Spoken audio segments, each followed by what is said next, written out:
That this damnable world kept pushing people around, but the reward itself was quite clear. The harder and more impossible something seems, the better the reward will be. And this was a hidden piece that only one person had succeeded in before. There was no way something scrubby would come out. It would be a jackpot if a numbering artifact or skill would come out.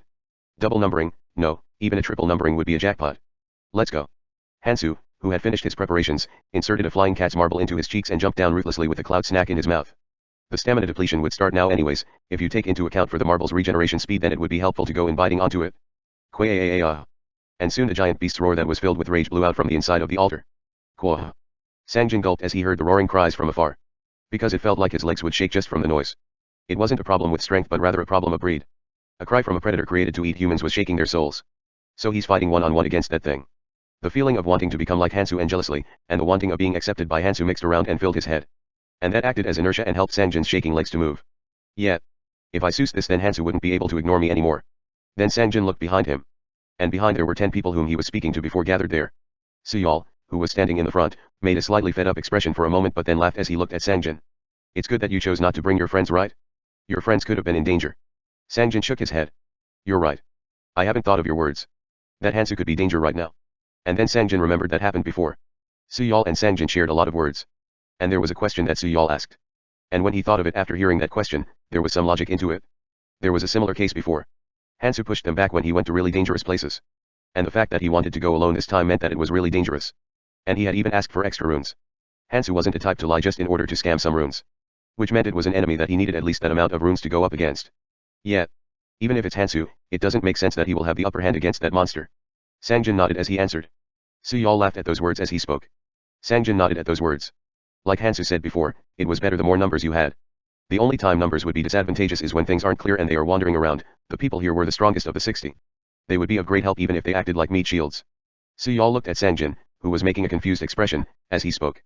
And then Sangjin made a slightly dejected face as he nodded. There is definitely a possibility that that was the case. It was like that in the train station, and even on the first night Hansu hadn't shared anything he had earned himself.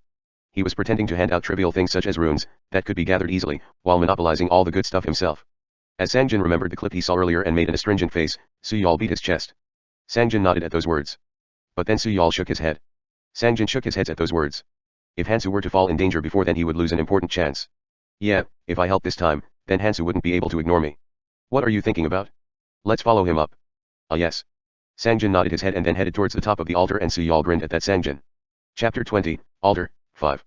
A skill that a race has ever since they are born. There were 2 racial skills that the carnivorous beast in front of him could use. And it would paralyze the prey with fear and then eat it with devour to quickly regenerate its health. The fear, which contains the killing intent of the predator, was a skill in itself. Quah. The carnivorous beast's fear rumbled around the insides of the altar. The fear was basically affected by the individual's mentality. And to Hansu, who had fought with the Abyss's top-ranked devils, such a thing like fear was child's play. But even then it was still a skill. His body was honest, so Hansu's body momentarily stopped, and in that small instant the front legs flew in aggressively. But at this moment the magic resistance showed its might. Hansu dodged the leg of the beast with only a hair's length and then ruthlessly stabbed whilst its guard was down. It was the first time fighting this here. It was rather common if you go beyond the tutorial. Anyways, it's good that it's not fully grown yet. If this thing grew more and reached 20m, then it can use another racial skill. As it implied, it constantly drained the blood of the nearby life forms. If it even had this, Hansu probably wouldn't have came in. Since you would become a mummy and die a very quick death if you didn't have magic and physical resistances. But even this much wasn't easy to go against, though possible. Second location of primary nerves between the joints. Hansu, after applying some paralysis poison on the tip, strained all his muscles and stabbed between the joints ruthlessly. Kududuk. Quayak. Due to its very thick shell there was a moment of resistance, but Hansu's strength, which had reached the colorless rune stage, plus his ability to find weak points and the hardness of the needle, made it so that holes started appearing on the black shell. Due to its enormous size, even when Hansu shoved in a 1m long needle it went in for a long while. A little bit more. Though he had penetrated the skin, but there is no point if he doesn't reach the goal point. Since the injury made from the needle was basically the same as a hole where the hairs grew out of. He needed to hit the pinpoint. Kikik. It's done. Hansu, who had felt the needle's tip penetrate the primary nerve, quickly pulled it out. Stabbing it in was important, but taking out was also important.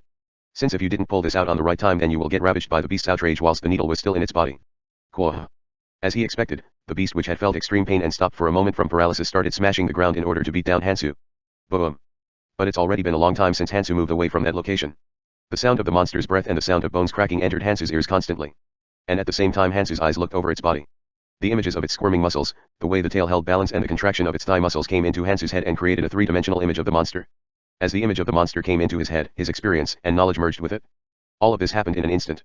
And as this happened, the next movement of the monster could be seen on Hansu's eyes. It wasn't a trait, martial ability, or a skill. It was simply an godlike ability developed from an immeasurable amount of battle experience and knowledge. Since Hansu could only learn 7 skills, the only way for this trait to shine was to become strong in a different way than others. And because of that, unlike the strong people who climbed relatively easily, he had to go through many more times worth of battles and struggles in order to climb up slowly. But this had made him stronger after. Since being able to read the enemy and knowing their next move was an overwhelming advantage. Well, most high-level adventurers could do this to an extent, but Hansu was unique even out of these people. Hansu, who had thought of the past situations with Gangti, overcome his extreme lack of perception and agility through reading ahead and pushed the beast back. Boom. He's still not that easy. Hansu barely dodged another attack as he stabbed the needle again. Puck. Puck puck.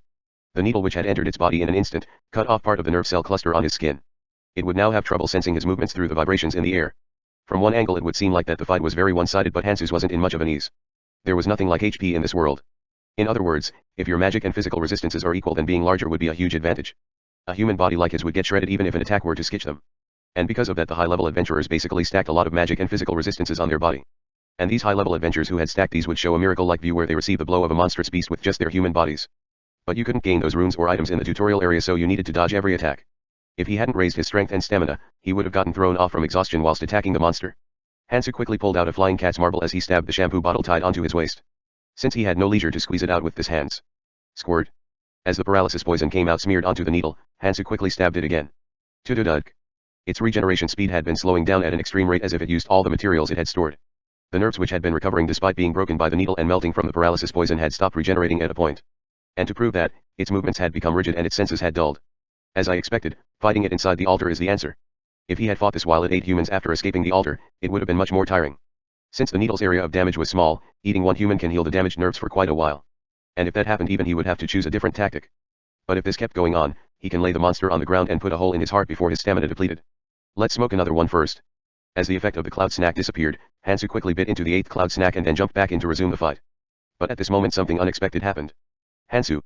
I came to help. Haha. Look at this thing. Hansu chuckled as he heard the voice that came down from the top of the altar. Suyal made a fed-up expression after watching Hansu for a while from above. Isn't this guy just a monster's spawn? A physical difference so large that one hit would have turned him into a bloody mess. But Hansu hadn't received a single hit and stuck to the monster like a storm and then proceeded to attack in a one-sided fight. And he was making the monster into a bee's hive with that needle. That bitch. Did he do this to scam us of runes? This thought was very normal because the fight seems like that he didn't lack strength or stamina at all. Since Hansu looked very laid back in their eyes. He was so laid back that he was fighting the battle whilst smoking a cigarette one at a time. So they reassured themselves. It won't be dangerous to help out a little bit down there. They couldn't go down because they were scared from the power of the carnivorous beast, but it seemed like its movements had slowed down a lot. And wasn't Hansu in front of them? Hansu was dodging the attacks with ease with a speed that was not that much slower than theirs. So they confirmed in an instant. He's trying to monopolize it. As they saw him fight it with such ease, it was very possible that he felt greed for monopolizing it. Suyal's insides twisted and turned. He couldn't even imagine what kind of a reward would come out if you killed that thing. No, even if the reward wasn't good, a lot of runes would come out. As I thought. We have to kill him today. Greedy bitch. The carnivorous beast was obvious, but killing Hansu would result in a lot of runes. Since the stronger someone was, the more runes they would drop. No, he was actually jealous of the items that guy had. And Suyal definitely did not want to be trapped in the same space as that guy. It was like being with a tiger whose stomach was full and not a human. His personality didn't seem that bad usually, but no matter how timid a tiger is, you cannot live with it. Suyal felt more pressure from Hansu than from the carnivorous beast. The beast was trapped in the altar, but that guy was spreading his arms everywhere. And in that moment the scene from the first night came up in Suyal's head. Yuke. He suppressed the curses that were coming up his throat and then glanced at the guy next to him. That guy called Sangjin. Stupid bastard. This is why you gotta have good friends. He had struck up a conversation just in case he could squeeze out information about that guy called Hansu, but the talk went way too smoothly. If that guy called Hansu wasn't much stronger, then he didn't really want to come this far, but after hearing it was actually a rather close competition. Then there is a chance for a third person to take everything whilst these guys fight. And he had agreed to a plan to kill his friend this easily. If I take care of this guy, then everything becomes clean. After using this guy as a bait in order to divert the beast's eyes, he would just simply take care of everyone once they are tired. If he got rid of this guy and Hansu, then only 5 of their friends remain. And then he could crush them with numbers. Ha. That girl. Whilst Suyal was gulping from the thoughts of me, he, Sangjin, who was watching the fight below, shouted. It looked like the beast has become slower than Hansu, so let's go down. At these words they could see that the beast, who was originally much faster than Hansu, had slowed down to the point where he was much slower than Hansu. If the beast had slowed down this much, and if Hansu fought on the front, these guys could probably dodge the attack somewhat. Let's go down. Whilst they were running down after Suyal's words from the top of the altar on the stairways that connected the top and the bottom, Sangjin made an unexpected action. Hansu. I came to help. As Sangjin shouted before going down, Suyal was flustered as he cursed inwardly. This retarded bastard. As he saw, Hansu couldn't spread his awareness to other places due to him and the monster fighting each other with everything they've got. He thought he could have used the element of surprise attack, but if they shout from up above like this, wouldn't Hansu be aware of the side? But it was too late to become soft. And when he saw the fight, there wasn't much change. Yet, it probably isn't the time to care about other things. Since the beast was getting pushed back, it couldn't pay attention to things like them, and since Hansu probably thinks that they are back up, he probably thinks that he doesn't need to care. Good. Good. Suyal slowly walked down as he looked downwards. The altar was very tall to the point where it reached 30-40 m high. The beast was occupied fighting Hansu that it hadn't been able to pay any attention to them who had already came down to the 10 m height. Suyal, who was walking down, stopped and talked as he turned around. How about we wait here a while? If we go in now we might become a nuisance. At those words, everybody nodded as if they were waiting for it. But at that moment a huge amount of fear exploded from below. As the fear that blew out from below bounced off the insides of the altar and got amplified, it exploded upwards as it hit everyone's ears. Shake. Kahook. The power of the fear that was amplified from the altar's structure was much more different. The 11 had expected the fear to be like what they heard from the outside, so they were shaking around without being able to catch their balance. Hyuk. But these guys were one of the stronger people. Since they had put up the number of runes, they weren't around a level where they would all fall from just a fear. Wow. B almost got wrecked. While one of them was still shaking as if he couldn't catch his balance yet, something unexpected happened. As if something ran up the stairs like a tank charging from the front. Kududududug. Yuk. Uaaak. It probably wouldn't have worked, but they were all in a state where their balances were off from the unexpected attack. They couldn't hold onto the thin stairs and had all fallen after being hit by something. Baduduk. Quack. Their legs didn't break since they barely caught their balance due to their increased perception and agility, but they couldn't clear up their mentality for a while after falling from a height of 10 m. Suyal then felt a chill as he looked at one corner. Krrrrrrrrrrrrr. The beast was drooling while staring at them, while blocking the entrance to the stairs above, and even had an happy expression. Suyal realized something from that expression. Fuck, this bitch. It wasn't that it didn't know that we were approaching it. It wasn't that the monster didn't know. It feigned its ignorance and waited until they came into the range of his fear perfectly. Kong Hansu, this bitch. He should have told us something like this earlier. Hansu probably knew all about this. How could he not tell them about this? No, that wasn't the important part currently. Fuck, what made us all fall? Suyal hurriedly looked up. And then made a dumbfounded expression as he saw Sangjin run up the stairs crazily while covering his ears. Did that dumbass just? It seems he had been blocking his ears alone. And that was the reason why he was somewhat immune to the fear. The guy who was pretty much in normal shape had charged up from the front as he pushed them off. They had no way of countering it when they were pushed back in terms of stats and had even lost their balance. Is that crazy bastard trying to run away alone? Suyal felt like his soul was about to escape his body, but he quickly regained his senses. There wasn't much of a problem because he was going to fight with Hansu anyway. If Hansu fought from the front and they support from the back, it will still go according to his plans. Suyal shouted loudly as he moved around slowly. Hey. I came to help. Let's combine our strengths and end it quickly. And then a voice from above, the top of the stairs where they had come from, was heard. Why should I? And then the 10 looked up at the sky in panic. When did he get there? Hansu, who was fighting the beast like a maniac just until then, had already climbed up that far. To the entrance of the altar at the top. Suyal desperately shouted. What are you talking about? Do not kill something that you almost killed already. And then Hansu shook his head. I was about to, but it failed. Because of you guys. Now his health is going to regenerate. The beast's attack was something that even he was barely dodging. These guys had no possibility of dodging. And if that happened, he would devour everyone below, recover his health instantly and cause Hansu to fall behind on stamina. Why would he fight in such a situation? The beast goes for the weaker ones first. If guys like these guys come, he could just simply go out and come back in. No, it would be easier. Since the ground would be littered with runes. Though there was something I didn't expect. Whilst Hansu was watching somebody outside the altar, Suyal, who had become desperate, shouted out. You maniac. Then isn't it bad for you too? If this guy breaks the altar apart after getting healed. I think it'll be alright. What? Didn't you guys come in to become sacrifices on your own accord? I will send praises for your Samaritanism. Fuck. They understood the situation finally. That there was enough sacrifices inside the altar to make the beast fall asleep. Hansu had earned 24 hours. Hansu could just start all over tomorrow after exiting and sleeping for a day. He would be able to defeat a foe a second time whom he had already defeated once. Grr.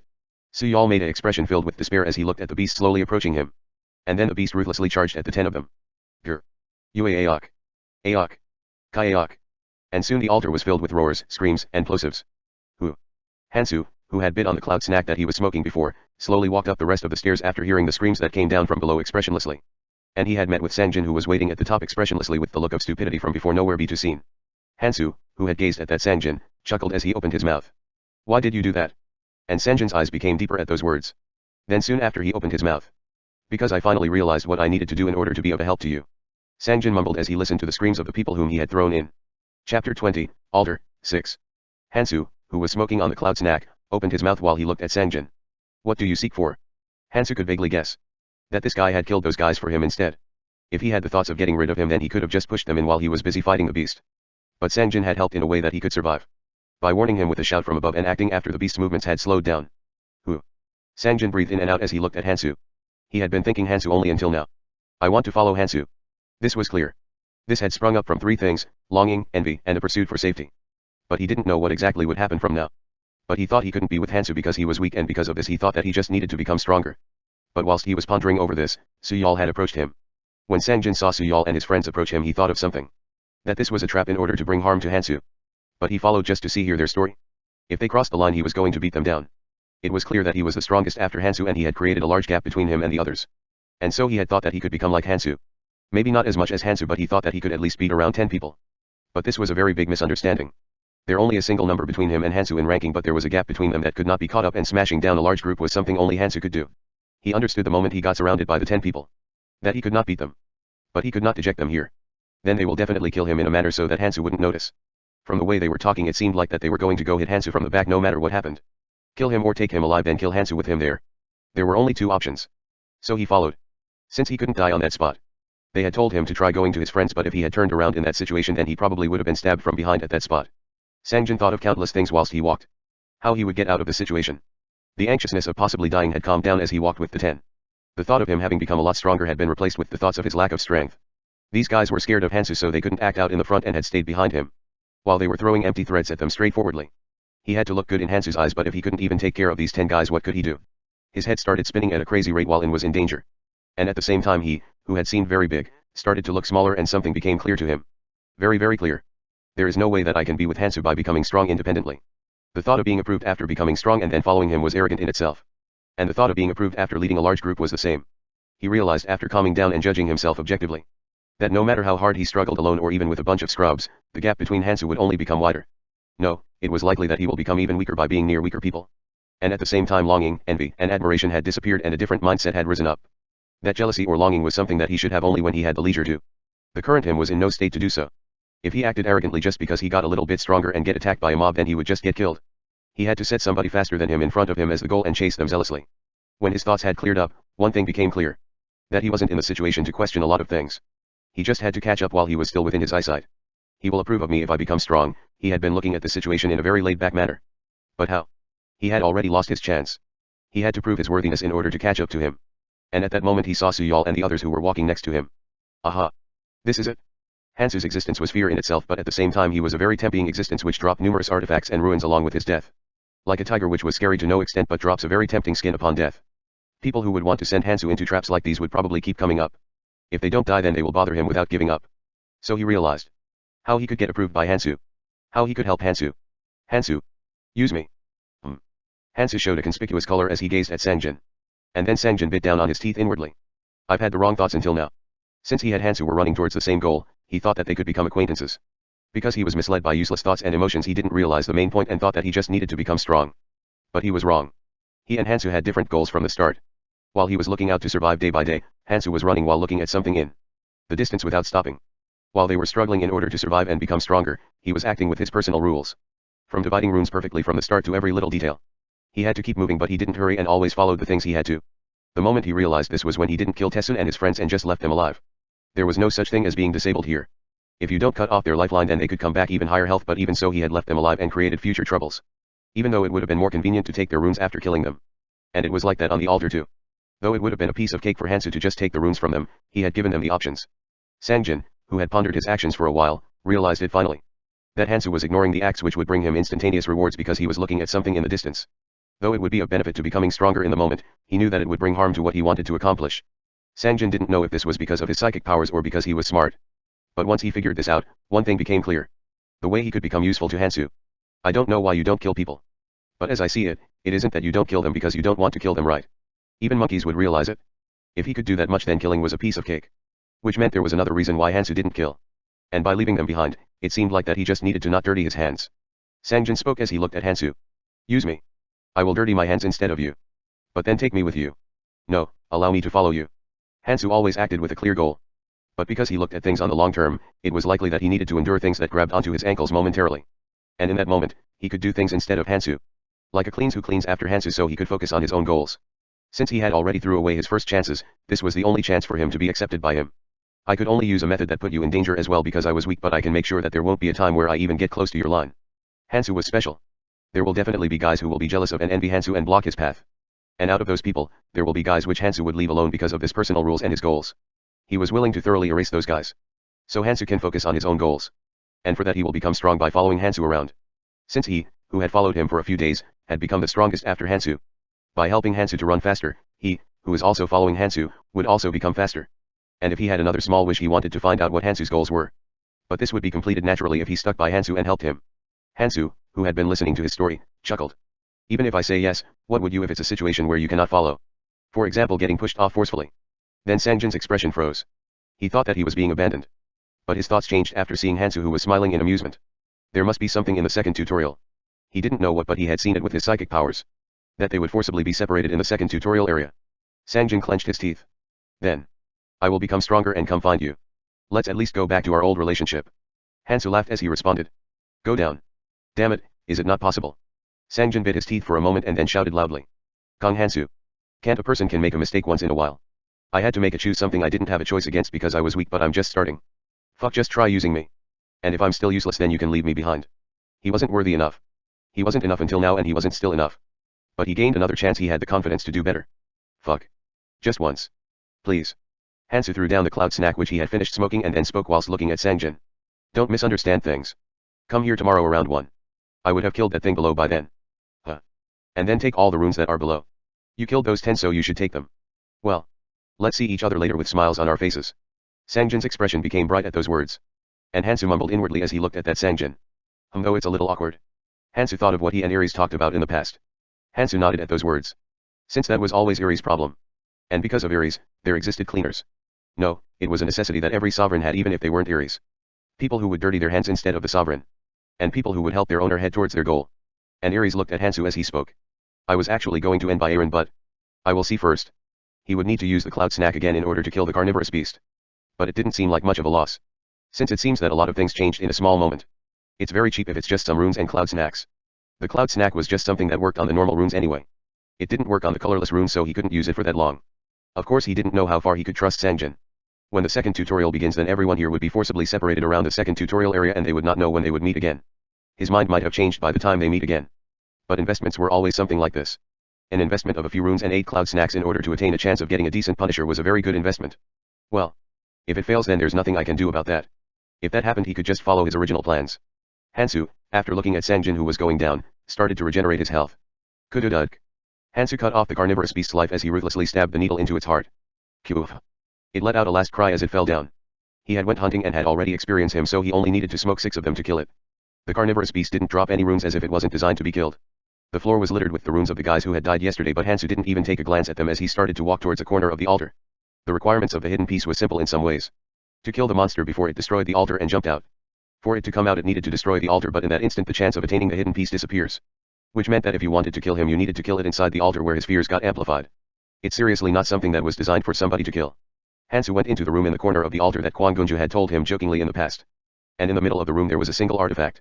It's not a skill, but he wasn't that disappointed. If he were to compare an artifact and a skill of the same quality, then the artifact was more useful despite his trait. If it was useful to a point. Let's see what they give. Hansu had a bit of anticipation as he walked to the middle of the pedestal. And Hansu's face, which did not get shocked easily, started to tremble at a minute level. Ring of the Vampire King Nirma. Solo ranking the strongest artifact, which represented Kwang Gunju. Kwang Gunju, this guy. I wondered where he had obtained this. Hansu sighed as he saw this. Chapter 22, Sky Road, 1. The level of artifacts all differed. There were a lot of different bases to judge, but the most important one was color. What kind of energy it can absorb. It could be an artifact that shows its full potential only if it uses the colorless energy in the colorless area, or it could be an artifact that only shows its full potential if it uses the red area or energy of the blue area which came after the red area. Of course, an artifact using a higher quality energy would be of a higher level, so the level of the artifact changed with the color as the base. Colorless artifact, red artifact, and so on. Once you separate them into these levels, they are further split up into different levels. Unless it's an amazing artifact, there was no way for it to be worth more than the artifact of a higher color. The high-quality colorless artifacts were inferior to the low-quality red artifacts. So even if you were somebody who flew around the area you were at, you needed to slowly increase the standards of your artifact in the middle area and then go over. Since the weapons from the previous stage didn't really work very well in the next stage. But sometimes, very unique artifacts came out. Growing artifact. Their uniqueness was that they went through growth. Just like an adventurer absorbing runes and changing their tune from colorless to red and to orange, the artifact also absorbed something and improved its color. Not every growing artifact was expensive. If it wasn't as good as other artifacts despite you investing a lot into and growing it, then it was better to just find a decent weapon the middle stage before going to the next stage. But of course growing artifacts also had different levels. The child of a dragon would be stronger than others at the age of 1 and be stronger than others at the age of 10, this gap would only get larger as they grew up. The growing artifacts that improved like this and always stayed at the top were called It was sometimes called because it grew like a dragon. These were the strongest artifacts that even surpassed artifacts on higher levels of color. From number 1 to 999. 999 items that the Manarose clan, which were one of the 9 pillars, had judged and chosen out with strictly the strongest items of the ones found so far. It didn't care whether it was a ring, an armor, or a weapon. You put them in a line and then give them a number. From rank 1 to 9 were solo numbering. 10 to 99 was double numbering. 100 to 999 was triple numbering. These artifacts were usually famous by themselves, but they would get even more famous depending on who used them. Because even if a weakling got lucky and obtained these would eventually fall into the hands of the strong. It was harder and more important to keep the artifacts of the other world than obtaining them. If you carry around an artifact too good for you, then you lose both your life and the artifact. And solo numbering was one of the strongest artifacts that got famous because of Kwang Gunju and something that had made him famous. Nicknamed Absolute Ring. Kwang Gunju, this guy. I wondered where he had obtained this. It was extremely hard to obtain, but it wasn't that only one existed because it was a numbering series. Like how despite the strength of a dragon, there wasn't only one of them. And that was the reason when the people saw Kwang Gunju cause a massacre, they tried to find the ring in a manner that would have flipped the other world upside down. Since the 8 powers of the ring that came out when people were merely sketched by it turned them into rags. And the high rankers weren't an exception to this. But this thing that could not be found anywhere was actually found here. Well yet. If only Kwang Gunju had cleared this mission, it's correct that it's something that cannot be obtained anywhere else. The tutorial area couldn't be entered unless it was at this moment. There was a reason why the adventurers could not find it even if they wanted to. Very good. This place did not reward people because you cleared a hard objective. Since something that is hard to a weak person is easier than anything to somebody who is strong. The best rewards come out when a weak person clears an objective that seems impossible at that level. Just like the hidden piece where Hansu killed the carnivorous beast. He had expected something like this to an extent. That the artifact he gained here was not something that could be easily thrown out in any of the colored regions. But who would have expected a solo numbering to come out? As soon as Hansu put on the ring shrunk to fit the size of Hansu's finger. A growing artifact that contained 8 powers. It absorbed runes and growed, and every time it rose a level in color it would unlock another power. The current Nirmaha's ring was a colorless artifact. And because of that there was only one power unlocked. But Hansu made a satisfied smile. This is it. The first power. It wasn't simply a dispel magic that got rid of skills. It was an ability that could nullify anything from passive skills to even an individual's trait. Of course it wasn't that the person who got smacked would become a traitless person and lose tons of mana. The other world wasn't such an easy place. Just because you obtained a godly sword did not mean that you could become a sword master, and just because of an artifact a rabbit could not become a dragon nor a pig become a dragon. And even if such things existed, these things won't land in the lands of a rabbit or a pig. And even if it did land in their lands they won't be able to use it because of limitations. And even if they could use it, they won't be able to protect it. To use it one needed to match the other person's trait or when they use the trait, and every time you used it it will cost mana, also the destroyed power will eventually come back. But the fact that you could cancel the enemy's powers at the right time and in the right place was a huge advantage. Since by the time their powers come back, they would have become a corpse. It wasn't just a draconic series. It was called so because it was already amazing at the colorless stage. And this was a growing artifact, this was just the start. It seems like I will need a lot of runes from now on. Though I cannot use it properly yet. Hansu touched his ears.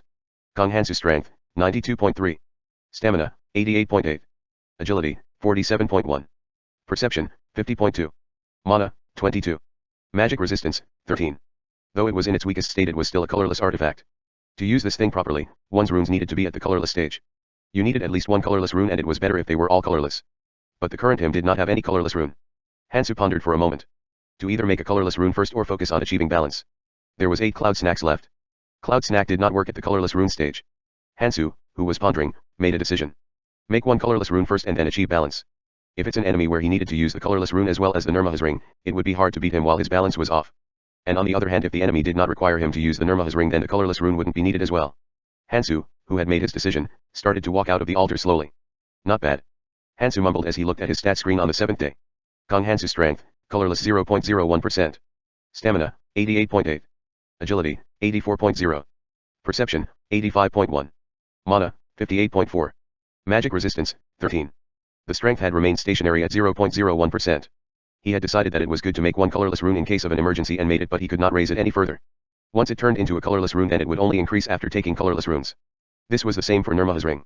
Since the colorless rune did not come out on the first tutorial area, he needed to obtain them from the second tutorial area from now on. Since in the colorless area, which was the basis for the second tutorial area, both colorless rune and normal runes came out in a good mix. Since both strength and stamina were in demand, Hansu invested by trading all his remaining strength and stamina runes into agility, perception, and mana runes. Mana wasn't needed for Hansu, who did not have a single skill, but in order to use the power destruction freely it was better to have more mana. It was a win-win for everybody. Since agility, perception, or mana runes could be traded for a higher price than strength or stamina, so people who luckily found these runes quickly brought them to Hansu and then raised their strength and stamina at a very fast rate. If Hansu hunted alone then he would have never been able to make this balance in time. Well, I couldn't finish all the missions. Because he had focused his time on hunting he could not finish all the missions, but this did not matter much. Since he had obtained something more valuable than that. Taking everything wasn't the important part. You just needed to take the core factors that will keep you above everyone else as you go up. Most people thought runes were important, but runes weren't always the core factors of strength. Beasts were everywhere, so runes could be attained anywhere, and since runes were fair to everybody, it was hard to make a difference between others. Runes were important, but the quality trait, skills, and artifacts whose strength got multiplied by runes were more important. Runes would get stacked even if you just kill beasts weaker than you. But the three factors above wasn't like that. Rare things were limited, and because of that, gaps would be created. 6 cloud snacks are left. I filled the food pouch with goblin jerky. The needle has been sharpened well too. Hansu checked the people afar as he checked his belongings. Though they had gone through a lot in a week, it felt short to some people and long to some people, to the point their eyes have changed, while some others were still struggling about. And in the middle of those people he could see Mihi and Sangjin, but he did not make any gestures to get their attention. Since they will get separated soon. Well, let's greet each other with smiles when he meet again. A fairy appeared through the rip in the air above Hansu, who was checking this and that. Everyone. You've worked hard for a week. You probably guess it by now, but there are many people like you outside. You will now start the second tutorial. The place you guys will live on from now is away up towards the sky, huh? It didn't matter where they went. The thing they were curious about was something else. How many will live there? The fairy smiled at this. A little bit over 10,000, I think. You will be there for 3 months. It will be much more fun when you get there. It was hard until now playing with only 100 people, right? How fun would it be playing with 10,000 people? You will make a lot of friends too. Isn't it fun just thinking about it? Everyone's face crumpled at the fairy's words. Even 100 was this tiring, but 10,000 at least. And there was a lot of unprecedented things in this 1 week. They couldn't even imagine how many things the fairy would do in that 3 months. The fairy spoke after watching that scene happily. There's exactly 10842, you will start with around 10 to 11 people. Everyone started mumbling about and then quickly started to group with close friends. Of course 11 was better than 10. And the stronger the people, the better it was. The strongest and most trustworthy 10 had to group. Miss Mihi. Take me please. Sangjin. I'm pretty useful man. Take me. This bitch. You ignored us until now. Get lost. The fairy laughed at the chaos below. Ahahaha. You don't need to be like that. It'll be random. Work hard everyone. And as soon as those words ended, the remaining 47 were all warped from the first tutorial area to one of the random starting areas of the second tutorial area, Sky Road. Chapter 23, Sky Road, 2. Hyudaduk. Hansa rose out of his seat and looked around. Those evil things. Why would the fairy leave friendly and strong people together in a group for them to enjoy? In the small white room, 10 people were looking around. And they were actually rather calm and composed about it and weren't shocked. Just like how people who went through the first tutorial should be like. Be cautious of your surroundings but do not make it obvious. But then one of these people grumbled. Godamit, there's only 10. And everyone made a slightly unsatisfied expression as if they agreed. They were dropped in an unknown place. They didn't know each other, but if they were going to be in harsh conditions, wasn't it obvious that having 11 was better than 10? The man who complained before talked. Well, let's at least introduce ourselves. Since we will probably be working together. Before the man finished talking, the fairy's voice came out from thin air in the room they were at. And as soon as the fairy's voice came out, everyone didn't say what they were going to and instead focused on the fairy. Everyone made a confused expression at the fairy's words. Everyone made a sigh of relief. Their room had 10. If they were going to balance the numbers, then they would probably kill off one person in one of the rooms with 11 people and then start. And if that happened, they might get injured during the fight, and even if they managed to kill somebody off without getting injured, then they would be cautious of each other. But the fairy crushed everybody's expectations. Fucking bitch of a fly. I wondered why it was moving things along so smoothly. One person spat out curses while everyone who had been sighing in relief started to be cautious of everyone else. And at the same time they looked for the person who was likely to be the weakest of all. There probably won't be anybody who they can easily. If they searched, then they might find some, but most of them had already been dropped off at the first tutorial area. The people here were people who would not die alone, they would at least stab them back before they die. And because of this, it was important to find the weakest person to attack with the 9 and kill them instantly.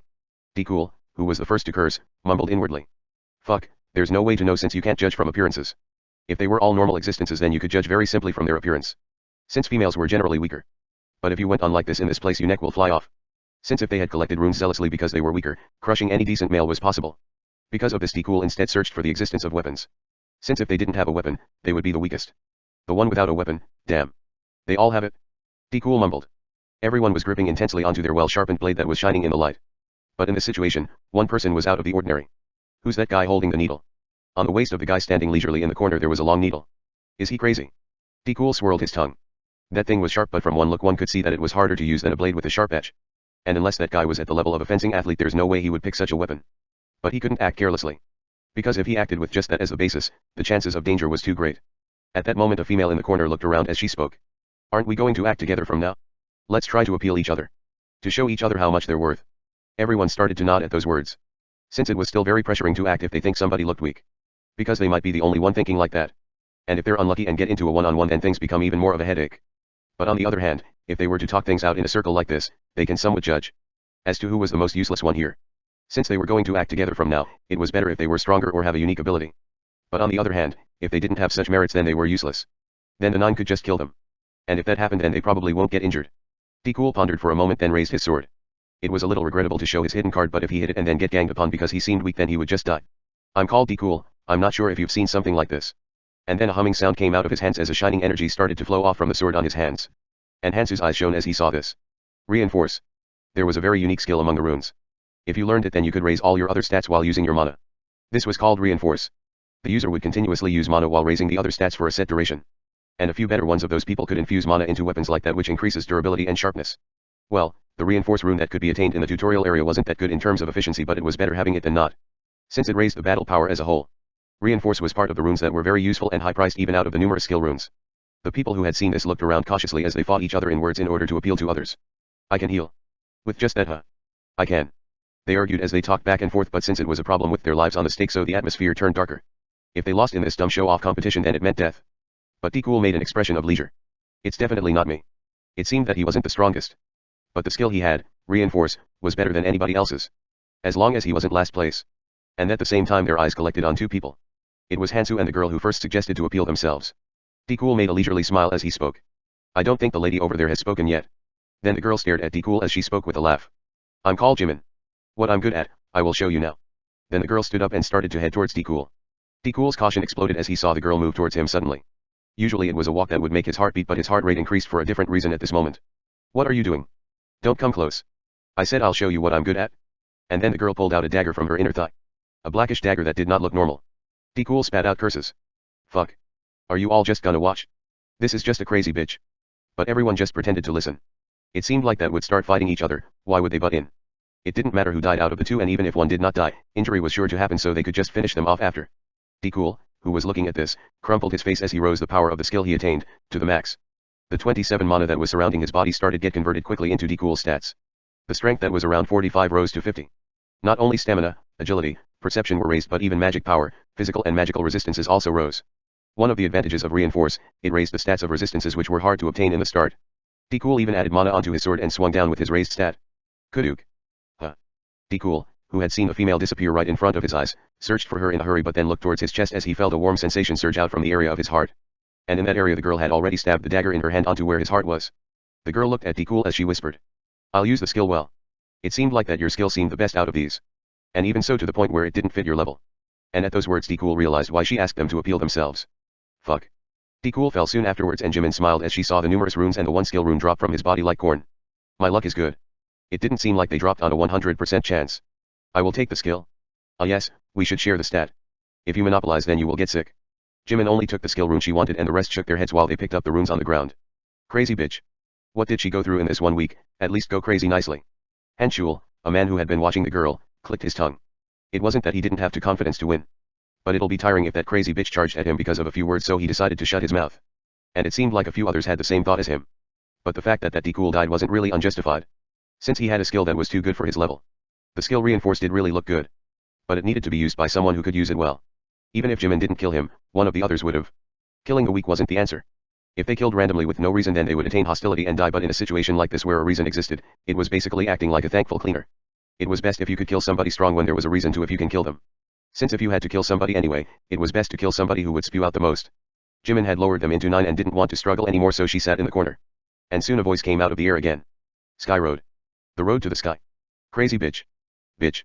Curses were mumbled out from the surroundings. The fairy's voice continued in the air as if it didn't hear those sounds. Sky Road. A road where you had to go from the 1000 starting points and head towards the topmost single area. There wasn't only one path. It was a setup where you would get split up and collide into the people from other starting points. Though there was something very unique about it. And then a large amount of light and wind started to pour in from the outside. What is this? Everyone made a ridiculous expression as they looked at the outside. The room they were at was currently floating high up in the sky. A scene that would make an acrophobiac shrivel up. A vast sea could be seen thousands of meters below, and in the distance outside the white room a large floating island that seemed much larger than Udo. There was a long bridge connecting their room and the island. A few other rooms just like theirs were also connected to the island, and there were many other islands floating about the same height as theirs.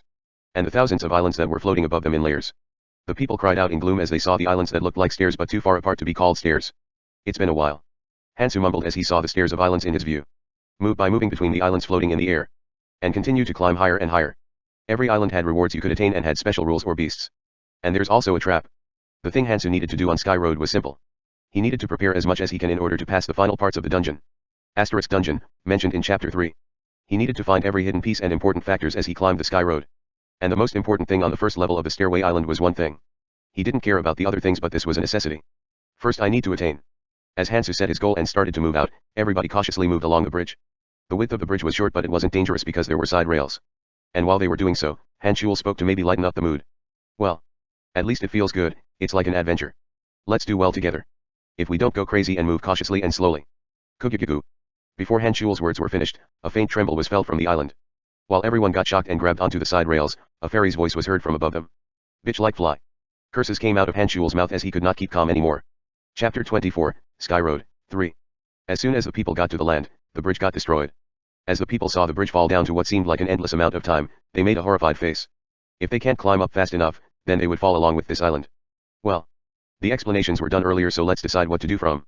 Since it looked like they were all from different tutorial areas and were strangers, Hansul started his story. But before he could finish his words, somebody started moving. Needle. The guy with the needle started to walk towards the suspicious-looking jungle hesitantly. Hansul shouted as he looked at Hansu. Hello there? Do you know where to go? Hansu shrugged his shoulders. It's a straight line, so you just need to go in a straight line. What's there to think about? The rest who had seen this made a helpless expression. Of course there indeed existed a path through the center of the jungle. An extremely suspicious-looking and dangerous-looking path where something might pop out. What is this guy? But he didn't seem like someone lame. As long as he wasn't somebody who treated their lives like flipping a coin, acting like that meant he had confidence. And at that moment a rumbling sound was heard as the outskirts of the island started to break off. The exact area that the bridge was attached to just until now. Fucking hell. It meant that it will not let them rest even for a moment. The people spat out curses as they followed Hansu. It was a straight path anyway, there was no other paths. It somehow feels like I became a lackey. Hansul didn't really feel comfortable, but he decided to leave him alone because his ruthless attitude was rather burdensome. I'll know once I peel him. Either he's a faker or has something. Hansul mumbled as he followed him. Let's see. With the central dormant volcano as the center of direction, the eighth room on the left of the lava river, so turn rightwards twice and once left. The he needed to obtain was a mutant of. And the place he needed to find for this. The structure of all 100 of the first level of the stair islands was the same. 10 white rooms with the dormant volcano as the center and forked roads that connected 498 beast habitats and everything else. So as long as you follow the path as you memorized, then you could find the forest. And as soon as the fork on the road appeared, Hansu smoothly turned right. Well, it's actually the same no matter where you go. The danger was similar no matter which path you took, and eventually you will end up on the center where you can move to a different island. If he wasn't going to find the habitat for the rune pattern snake, then he would have just gone in any direction. Hansul, who had seen this, asked in confusion. Wait. You said you were just going in a straight line before? Do you perhaps know something else? Hansul asked as he looked at Hansu, who was continuously walking off. He had tested earlier. To see if he could move to the other roads on the side. But the creator of this island seemed to want them to only move on the path, so they could not walk outside. Which meant they had to go straight. Which made sense until now when he decided to go right in a fork on the road like this without hesitating. Hansu looked at Hansul and then spoke. I have a psychic power. What? What was this nonsense? Everyone who had been following made groans. They thought he had some sort of navigating skill because he was walking so confidently. But to think that he had no plans. What nonsense is this? What are you thinking? Hansu sighed as he spoke. You just need to go that way, so why are you acting like homing missiles? Fuck. He's right. After hearing him for a while. He didn't know why he was following that guy like that. It seems like that the girl called Jimin and everyone else wasn't weak but were following his guy without saying anything. My pride suddenly feels damaged. Do I take it? Hansul shook his head. It was obvious that if one person moved confidently while others were hesitant, that everyone would want to follow that guy. And more so if the island behind them was getting destroyed one by one. Sure. We'll go as you say. It'll be the same no matter which way they go. Since that bloody fairy wouldn't have made some parts of the island easier than others. Hansul checked the people in the group. First, there is a self-proclaimed psychic and a crazy bitch. Everyone seemed normal, but there was somebody else that stood out. First, the person with the healing skill. From his walk and the fact that he had the healing skill, it seemed like his stats were good. And the sword that was shining around his waist didn't look normal either. He probably wouldn't attach something to dangle on his waist if he wasn't going to use it. If this were a game, he felt like a priest. No, it was more like a paladin. The rest seemed normal but were even more unique. A couple and 3 daughters whom seemed around 20. How cool, mumbled after seeing this. Huh. People come rather well bunched. Thought it was random. They got separated on the first area on random. What are the chances of the family over there coming together? But Hansu knew the reason. Since it's more fun this way. There's no other reason. This was it. They split up relationships created from understandings but left the relationships created from affection. Since bringing them like had higher chances of created more interesting situations. Well. That's just how they want it. Hansu, who had stopped his thoughts, stopped walking as he stopped in front of a weird-looking tree next to the road. Hansu pulled out a kukri instead of the needle that he had on his waist, cut a bit of the wood and then started to chew on it. What are you doing? If you chew on this, it gives a slight effect of neutralizing the poison. Why do you need to neutralize the poison? And then Hansu slightly pulled on Hansul's neck. Kududuk. In an instant a 3 m long snake that stretched down from the trees bit the spot where Hansul was standing. That was dangerous. Hansul got flustered at an extreme speed. Hansu chuckled at this. The one just now was this fast because it was an agility pattern, so as long as you are careful of ambushes then it wasn't that bad. Rune pattern snake. A unique beast that gained extra stats depending on the pattern on its skin. The annoying part was that the patterns kept changing. And if there are mono rune patterns on its body, one also needed to be careful of the poison. Once you get bitten while it had mono runes up, then you will be poisoned with a toxin that will steadily burn your own mana. And whilst the mana burned, your magic power as well as health were also affected. Of course it didn't burn until you died and the effects will disappear after some time, but by the time the effects disappear, you will have become quite a mess. The bark of the oak tree which it lived in had some sort of antidote-like effect due to it being rubbed against its scales, but it was best to just not get bitten by it at all. Hansu chewed on the oak bark as he spoke. Always be careful of being bit while it has mana runes up and attack when it doesn't have agility runes up. You can dodge the agility runes if you are careful of ambushes, but it will still be hard to catch. How did you know all th? Psychic powers. Hansu, who had completed his talk, went into the jungle and everyone else stared at each other but followed him in with frowns as they felt the vibrations behind them into the jungle where the snakes were. Kududuk. Goddamn. Hanshul grinned at his teeth at the snake which did not die even after getting hit by his sword and had bit into his flesh. It wasn't that bad because it didn't have mana runes up, but he had failed to kill it within one shot because it had physical resistance runes up. Such difficult beasts. They were so strong that his body was full of scars from being bit from these guys despite having been in here for only a while. And the way their runes changed was random. If it changed according to how the snakes wanted or needed, then they could at least see it coming, but it was very dangerous due to the random changes that happened at random times. He had thought that he could kill the snake instantly just now because it had strength runes up, but then it instantly changed to physical resistance rune, resisted his attack and bit into his flesh. His flesh didn't get bit off because it wasn't a strength rune pattern, but the spikes that were attached around the snake had turned his flesh into rags. Damn, there isn't time to regenerate much either. Since he had some stamina runes he needed time to regenerate, but he constantly heard the damnable island crumble behind him, so he did not have the leisure to rest to recover before moving on. But there was a bigger problem than the snakes. Goddammit. Why aren't you guys fighting? Only 5 of the 9 had been fighting. The 4 in the back were just idling about.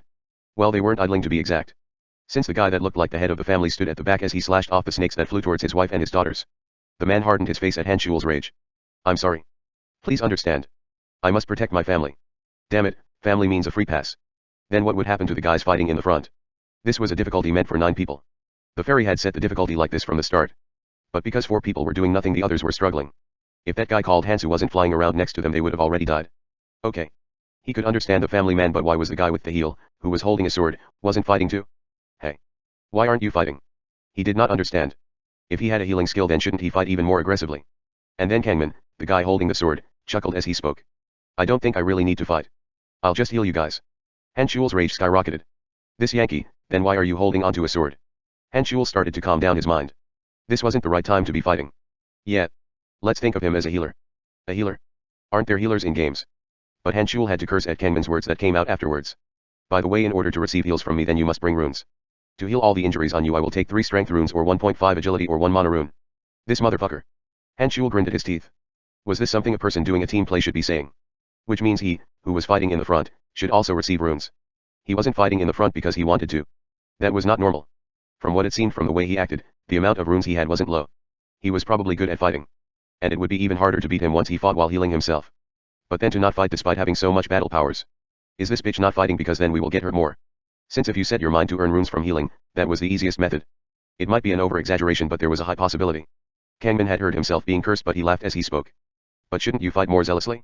I think I can hear the island slowly crumble from behind. Goddammit. Hanshul grinned at his teeth. That he had fallen into a very nasty situation. Regeneration was a necessity.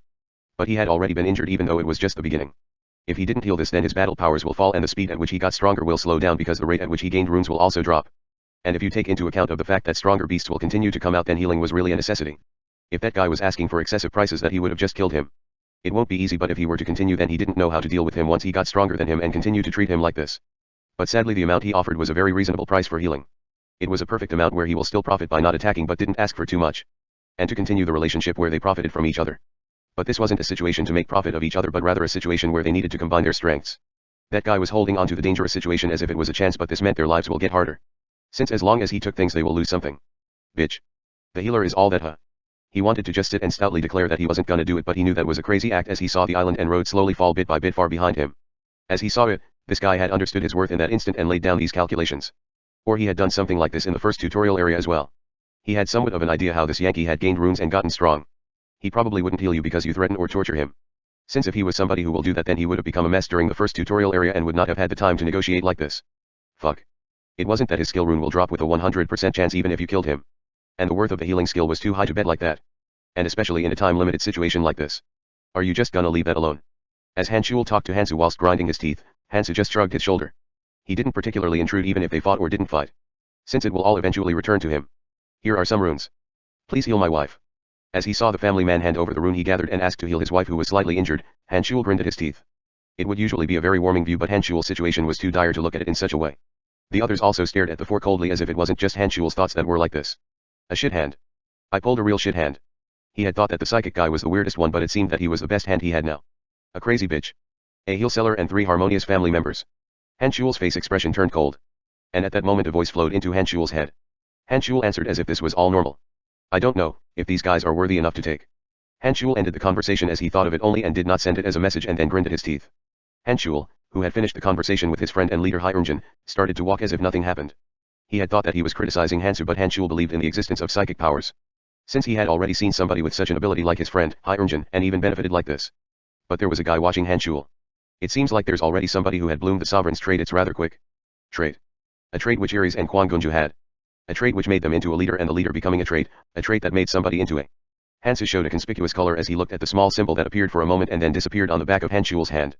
Chapter 25, Sky Road, 4. While Hansu was making such thoughts and advancing forward, one person cautiously spoke as they looked at their surroundings.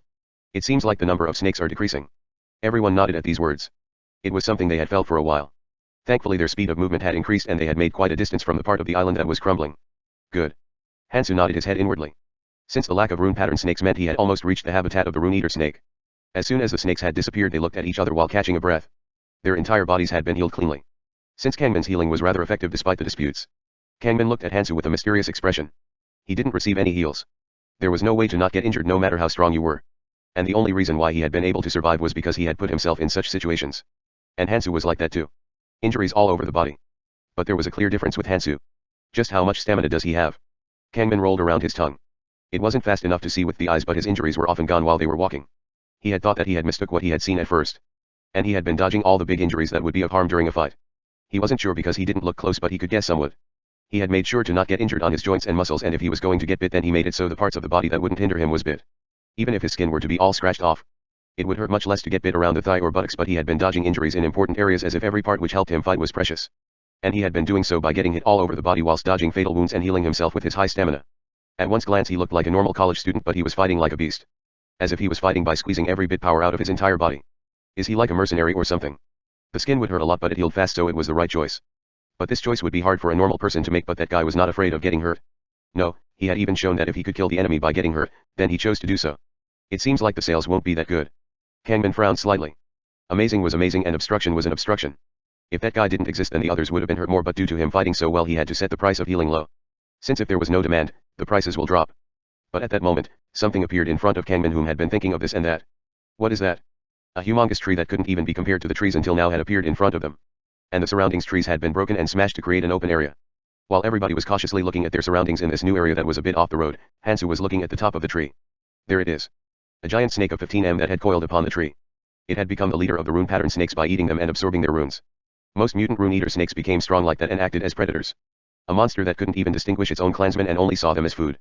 And because of this, other rune pattern snakes did not live around it. But that one is useless. That one was useless.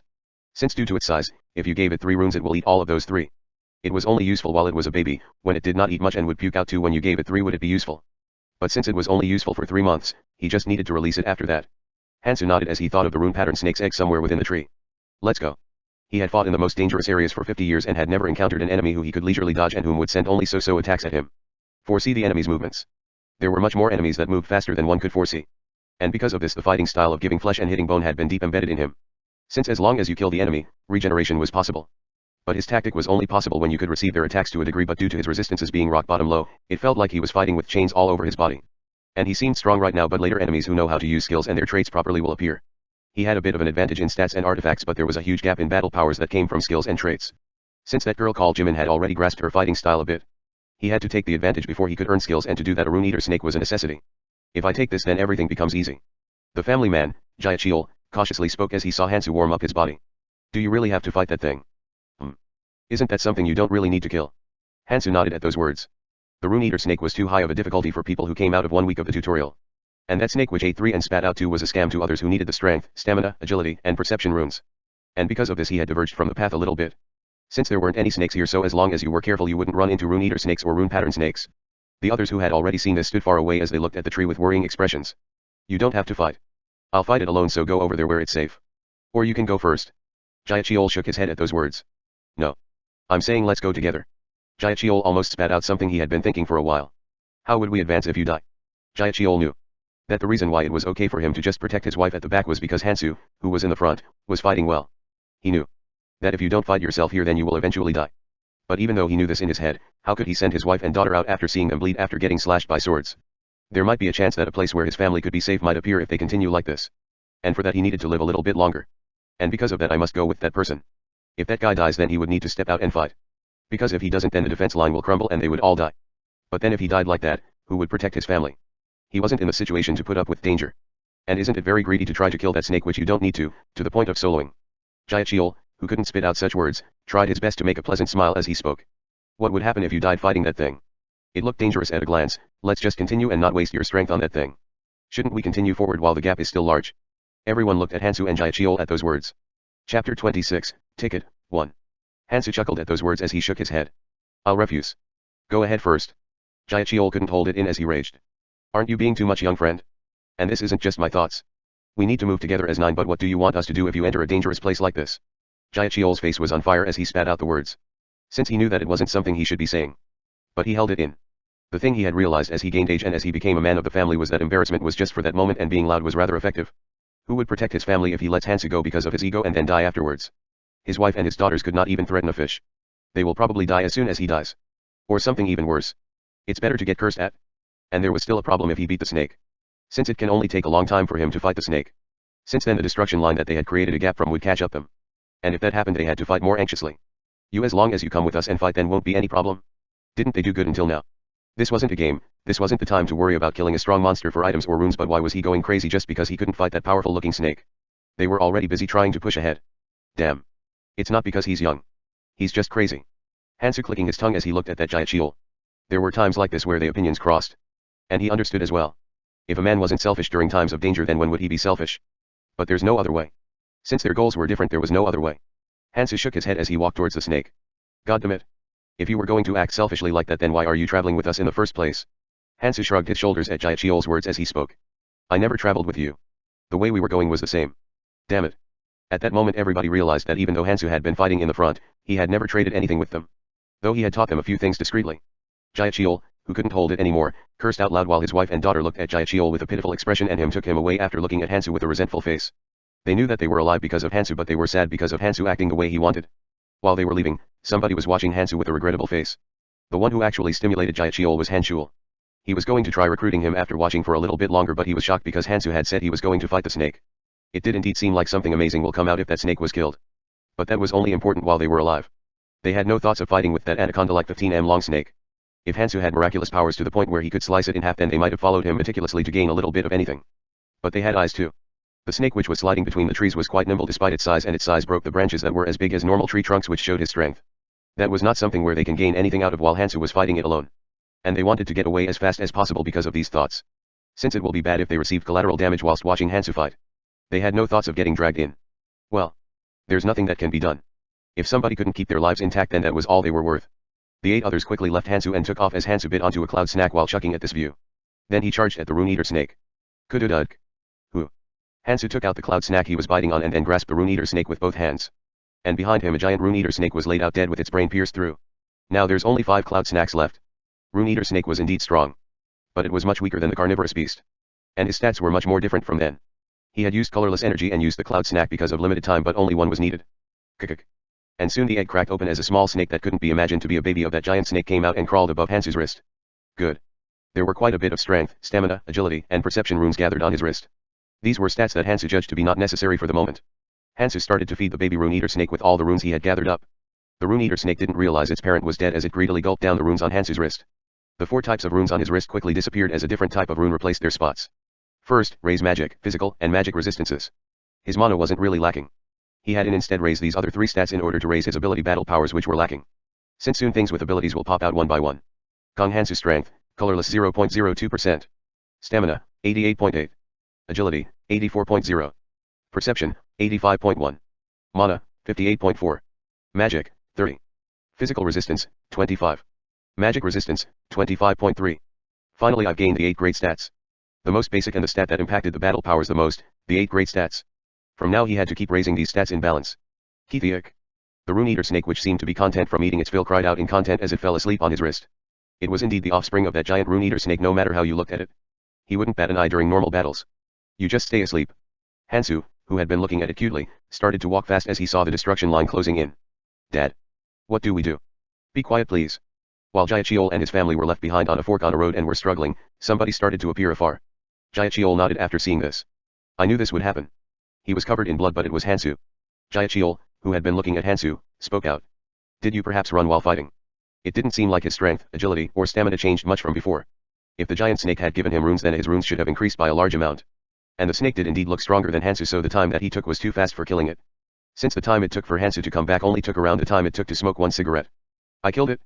Lies. If he wasn't going to gain anything, then why did he fight? No, he did gain something. Only injuries all over the body. But it was to his expectations anyway. Since he guessed that he would at least run before he died. Hansu asked the 3 as he asked. The other people. The others excluding Jaichiol and the 2 could not be seen. Jaichiol grinned at his teeth at those words. They went that way. And leaving us behind. He thought of Hanchiol's words before he departed. That bitch, both this guy and him. Jaichiol had to choose. Either to fight in the front. Or wait until Hansu came back and then charge through the path with Hansu in the front. But he had no confidence to fight in the front. Damn it. I should have fought in the front from the beginning. While the others were constantly fighting, he had been left behind without being able to eat any runes. And now he could only support from the back, he was not at the level to fight in the front anymore. And the beasts in front of them would be even stronger.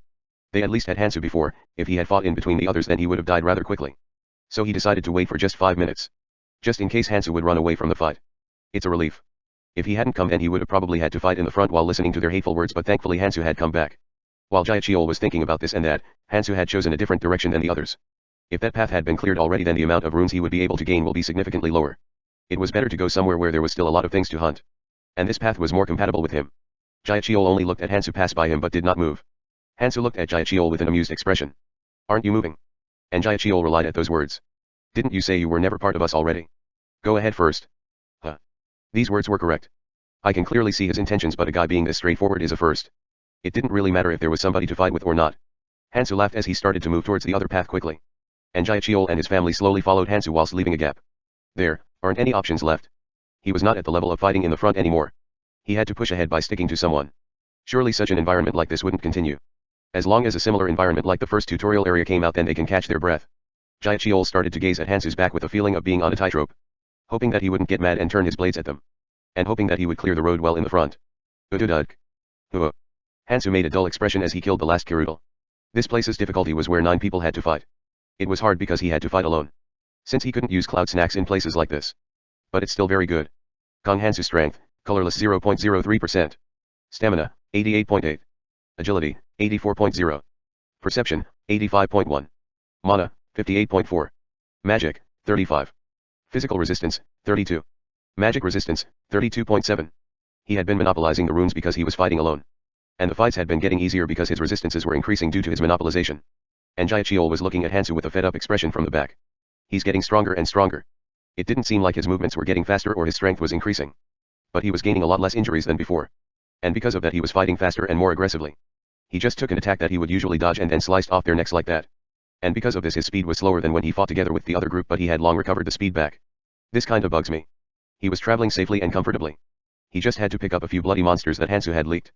And Jaichiol was sufficient enough for these. But the fact that Hansu has been getting more and more leisurely had been bugging him. The perfect situation in his head was that Hansu was so busy fighting in the front and becoming a mess that he couldn't spare any effort to care about Jaichiol himself. But if this happened he had no solution to when Hansu became enraged. Do I have to run away in the next fork on the road? But it was hard for him to clear the road alone. But the thing that had appeared in front of Jaichiol wasn't a fork on the road. Tunnel. A giant tunnel located near the bottom of the mountain. And in front of it a very familiar existence was located there. Are you not on good terms? You traveled whilst leaving some distance between you two. Well, whatever, congratulations on reaching the goal. And then the fairy pointed towards the inner parts of the tunnel. There was a dormant volcano's crater that could be seen along with few tens of people who had already reached this place next to many weird-looking boats. Jaichiol cried out in joy after seeing this. Wawahaha. Arrived. We've arrived. Daddy. Thank you for your hard work. As if Hansu and Jaichiol were the last ones, as soon as they entered the tunnel closed with a thunk sound and the fairy which was at the entrance flew in. Hello everyone. Welcome to the goal line. Hee hee. Let's see, there's 75 alive right now. It's good that not many died. You guys worked hard. Whilst everyone was grinding their teeth, the fairy smiled as it spoke again.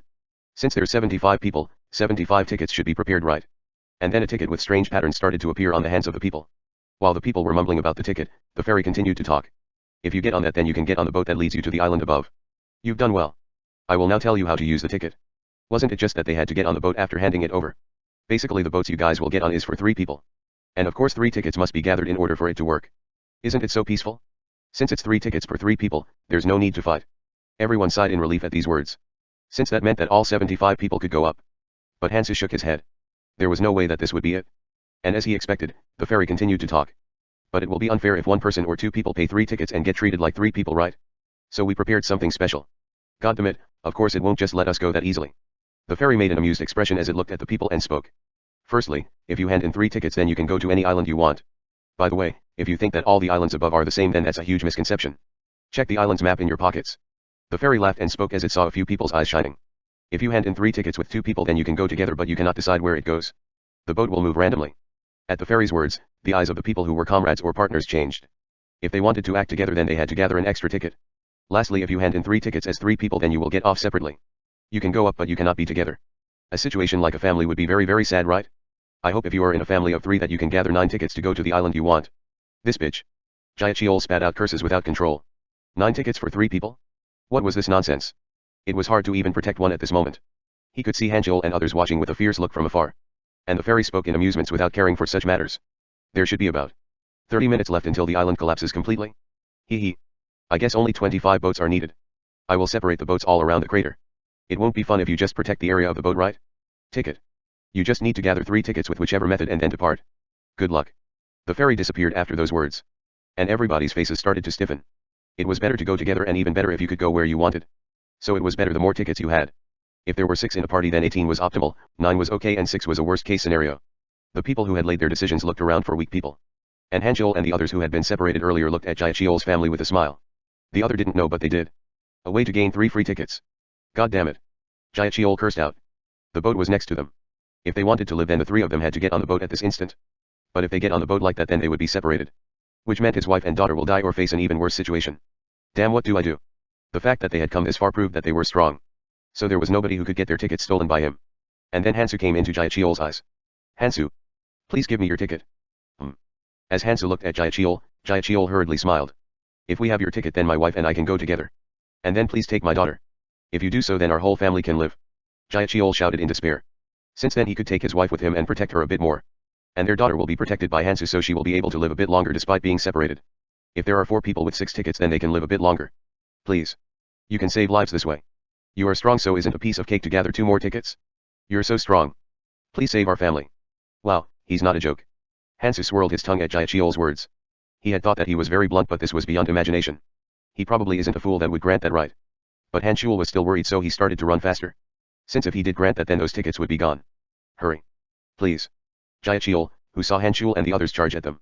He had pleaded something that wouldn't even come out because of his ego. And Hansu's eyes calmed down in a cold manner as he looked at Jaichiol. Chapter 27, Ticket, 2. Hansu shook his head. You need to handle your own problems. This guy's suggestion was that 2 other people had to die. Since the ticket needed for 4 people was 6. He was asking Hansu to kill 2 for him because he didn't have the ability to do so himself. It wasn't that he didn't but rather these things were something he had to do himself. They were precious family to Jaichiol but in Hansu's eyes, the other 2 were of equal value as them. Jaichiol grinned at his teeth after seeing Hansu shake his head. But he realized quickly that it wasn't the time to do so. Jaichiol, who had seen Hanshul charging at him, clenched down his teeth as he struck down on the neck of his daughter. Smack. The daughter fell unconscious without even being able to scream. Jaichiol, after lifting his daughter up, took her ticket as well as his dazed wife's ticket and got on the boat. It didn't even take a second because the boat was next to them. As Jaichiol grasped the 3 tickets the boat floated up in the air whilst making strange sound. And Jaichiol's wife watched the scene in a daze as she mumbled. Honey. I am sorry. But I should at least protect our daughter. If they go as 3 then they would all die. Since his wife and daughter would die if they get separated.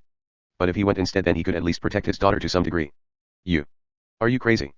The wife, who was in shock, regained her senses and then spat out in rage. But that moment something aggressively landed on the top of the boat. Boom. Hey uncle. Stop. Damn it.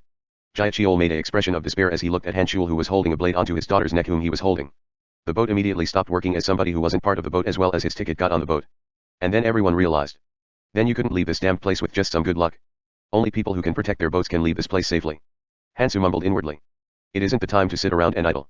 He wanted to stick around and then take some runes after killing a few people, but if he dragged his time like that and then got caught by his ankles by others to drag him down, then it would be over just like that. He had to leave as soon as he collected the tickets.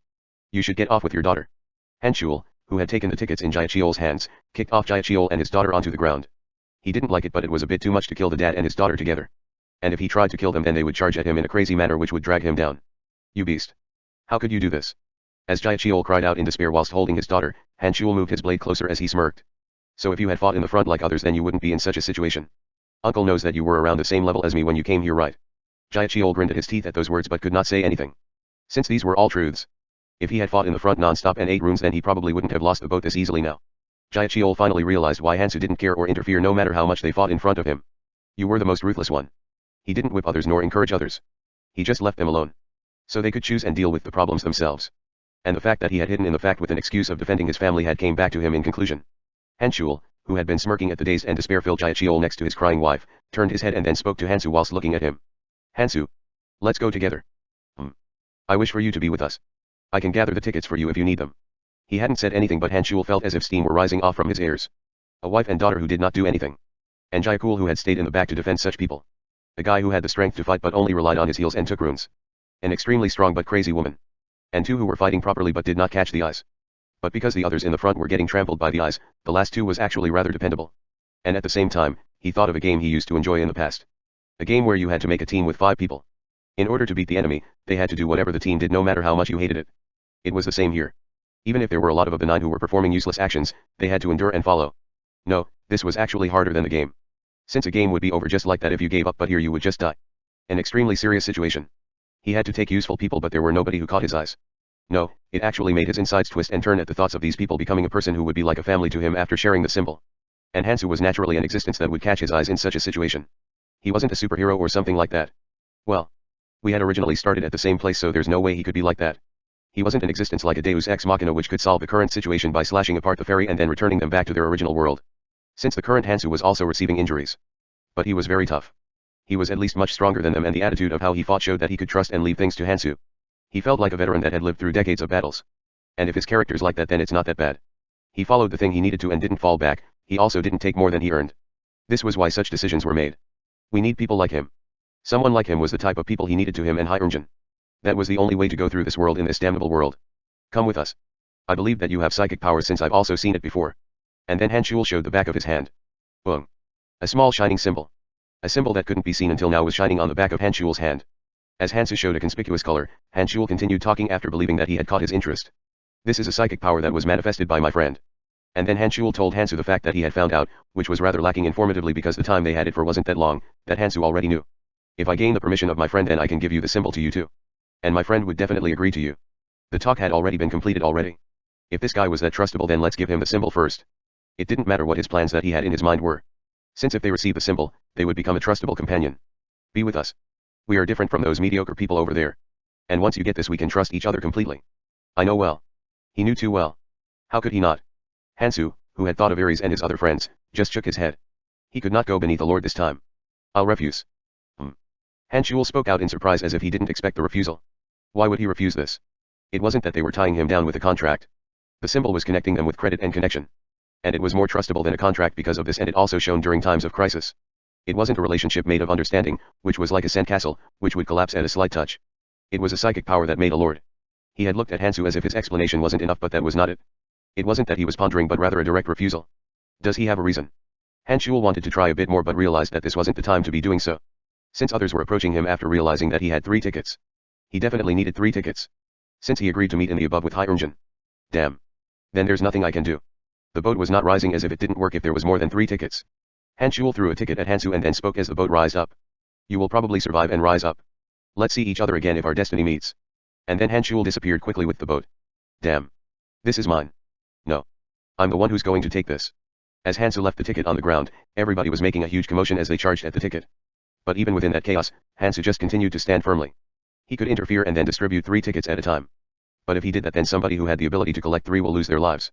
And it wouldn't mean much to save them to raise them up. Since weaklings who can't even protect their own ticket will just die above. Since it got harder and harder as things went on. In the end, you must take care of yourself. The fight for the ticket continued after Hanshul had left. The boats departed one by one. The strongest people leisurely collected tickets and then rode on the boat alone to go where they wanted. The people who weren't at that level looked around and then made an alliance as they got on the boat in duos.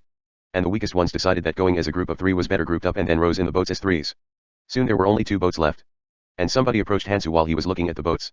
Why did you refuse Hansu's offer earlier? When Hansu turned around he saw Jimin. Jimin was rather laid back as if she had already collected 3 tickets. Hansu opened his mouth after staring at Jimin for a while. I have my own reasons. For what reason did you come to me? Jimin laughed as she spoke. I wanted to give you an offer as well. Let's go together. And then Jimin showed him the black symbol on her hand. A clear evidence that she was connected to a lord. But Hansu shook his head. Ain't I? Well. It's as I expected. Jimin shrugged her shoulders. She knew that her offer would be refused. He had already refused Hansu's offer.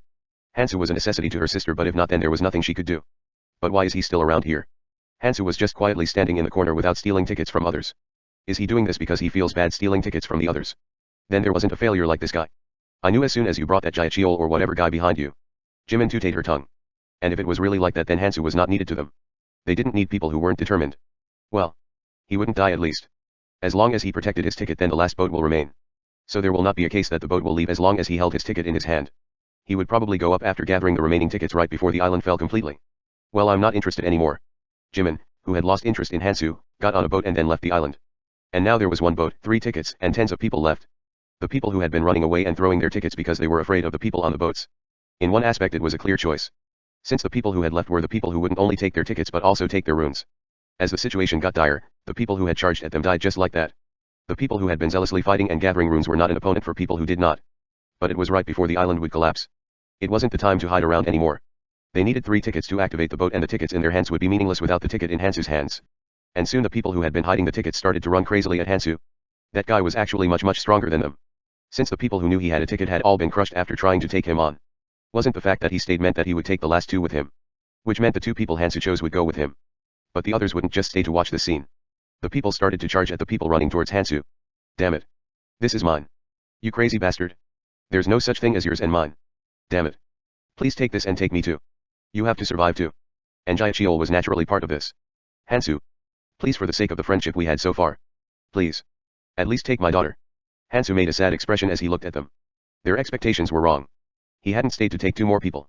I am sorry. These guys weren't cards that were abandoned. These were people that he had come back to save. But he could not save everyone. He could at most only save a few tens more, no matter how he struggled within the tutorial area where the influence of the fairy was too strong. There were too many things he needed to do, and he could clearly see how many people would die if he failed to do so. If he were to be pushed around because of his emotions here, then billions of people will die. He needed 3 tickets. Since he needed to go to the only reason why he had stayed was because he had something he still needed to do. I will act according to my plans. He needed to focus on his main mission. Ares had told him that he was going back to save humanity, but that was just the result. He hadn't come back to save every single human. He had come back to win. Becoming strong in the tutorial was just a part of his plans as well as a part of his methods. Without this method, then he would fail to reach his goals, and failing to reach the preliminaries meant failing to see the goal. If humanity lost again because he took a step back, then he had to just kill himself by smashing his head on a boulder. I'm sorry. What? The people spoke in confusion from Hansu's abrupt speech. Hansu's expression, which had sadness, started to turn cold. The reason why he hadn't killed or stolen so far was to stop the stories from spreading. And he couldn't kill everyone who had seen this just to shut their mouths. Ares disagreed until the end. But Keldian kept pushing him back until the end. And he added something else. These were people who would fall along with the island. The people here aren't the people who he would choose from. These were people who had already been weeded out in this damnable round of game. And this is where Keldian's suggestion came out. They had finally reached a consensus after arguing for a while.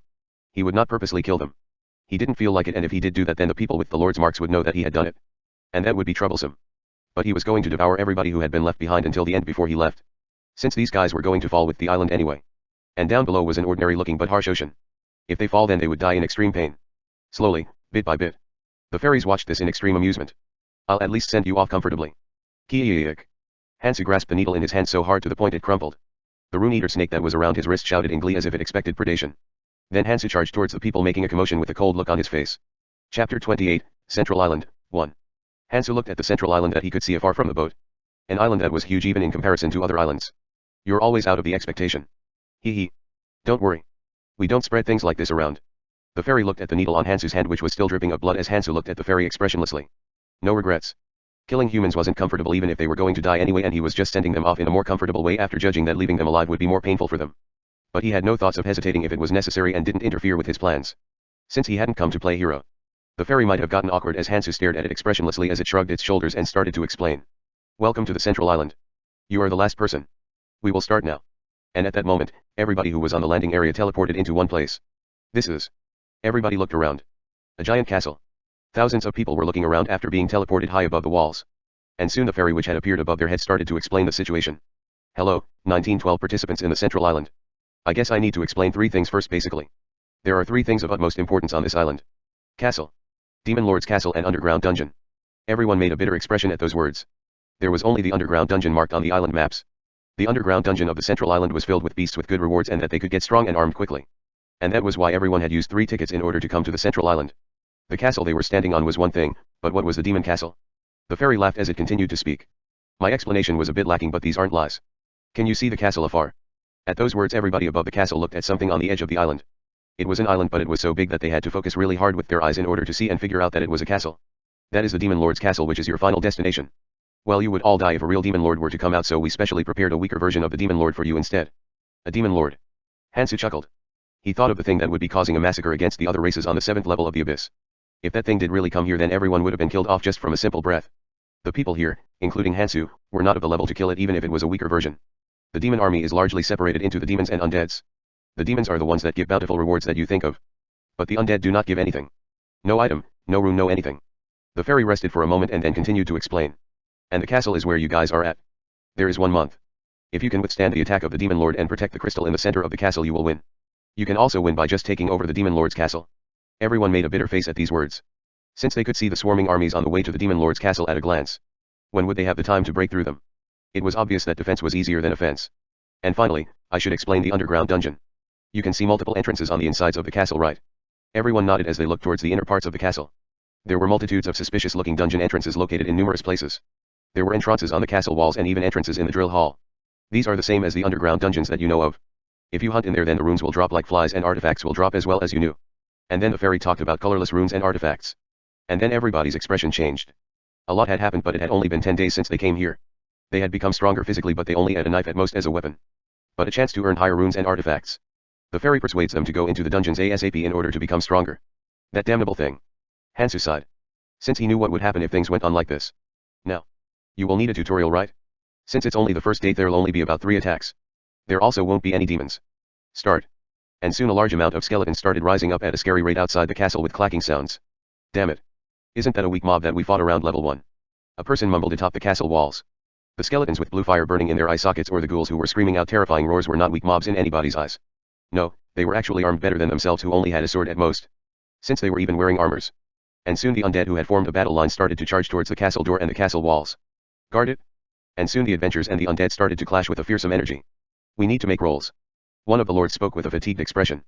There were a few lords between adventurers. The lords had armed their forces and came into the central island by getting 3 tickets in order to recruit stronger people. There were 12 clans and lords gathered in the central island. They weren't even half of the 2,000 people here, but it was enough to speak out with power. Since the other adventurers didn't even have anything driving them. But there were expressions of fatigue on the faces of 12 lords after the defense had ended. Damn, it's really gruesome. The owner of the symbol on Jimin, Irene, grinned at her teeth. The attack continued for an hour, then they were given a 3-hour break only to continue fighting for another hour. This had repeated 3 times. When they first fought, about 30 didn't fight, so about 1,900 people fought above the castle walls. 1,500 fought during the second time above the castle walls. There were only 700 people left above the castle walls during the final fight. And thanks to that, the castle was almost invaded by a mere tutorial attack. Those damnable bastards. It wasn't that they had died or got injured. At first only 30 people had escaped. The 30 people who had discreetly went below came back completely different after fighting 2 to 3 hours. They had gained a large amount of runes and artifacts in that short moment. The fairy did not lie to them. Hunting in the underground provided a way for them to improve very fast. The problem was after that. After seeing the 30 people get strong, people who were defending the castle walls had gotten jealous. The undead who were charging at them didn't drop any runes nor artifacts. So they realized after one defending wave that they couldn't get strong defending the castle walls. And at that moment around 400 people left. They couldn't even control them. Since the entrance to the underground dungeon was everywhere, they just simply escaped during the chaos of the battle. But it was fine to this point. Since the conscious that the undead's attack was threatening and that they needed to protect the castle was still alive. The problem was the third wave. The 30 who had entered the dungeon while the others had become a mess whilst defending had come out with a complete makeover. They had fought relatively safely and collected a large amount of runes and artifacts. And the might of these artifacts were indeed very strong. The people who were below the Lord received the symbols because they naturally had good teamwork and good potential. They were a level above the others in terms of skill. But this gap was closed within a few hours. And the 400 people who had entered whilst ignoring the second wave had also come out stronger. And this had made people anxious. They couldn't become strong if they didn't enter the dungeon. So the people who had become anxious all left during the final wave, and then the people left above with good consciences were just barely able to defend the wave. The first day. Despite it being the tutorial. They couldn't even imagine how they would defend starting tomorrow. Damn, now it's hard to control them. The people who had entered first got well along with each other, so they got together to create a laughable group called. If their name was at least cool, then it might have been less infuriating, but it made them even madder. And people who had escaped the defense line had been gathering under that group. They had solved their guiltiness of betraying their comrades and going to the dungeon for their own benefit by grouping together. They would be treated as traitors around the defenders, but there was nothing to be embarrassed about when they grouped with others who had done the same thing. And thanks to this, the semi-basement union had become as strong as the 12 clans combined. And the root of the problem was that the 12 lords thought they had to defend the castle and had not entered the dungeon. They had to hunt in turns even if they had to defend a little harder. They had focused on defending because they didn't think that the gap would be closed in a day like this, but the effect of hunting in the underground dungeon was beyond their imagination. And they had even created justification. And this justification had been excusing away the guilt that the semi-basement union and the others had been feeling. Motherfuckers. Yurine's beautiful face crumpled. The justification was good.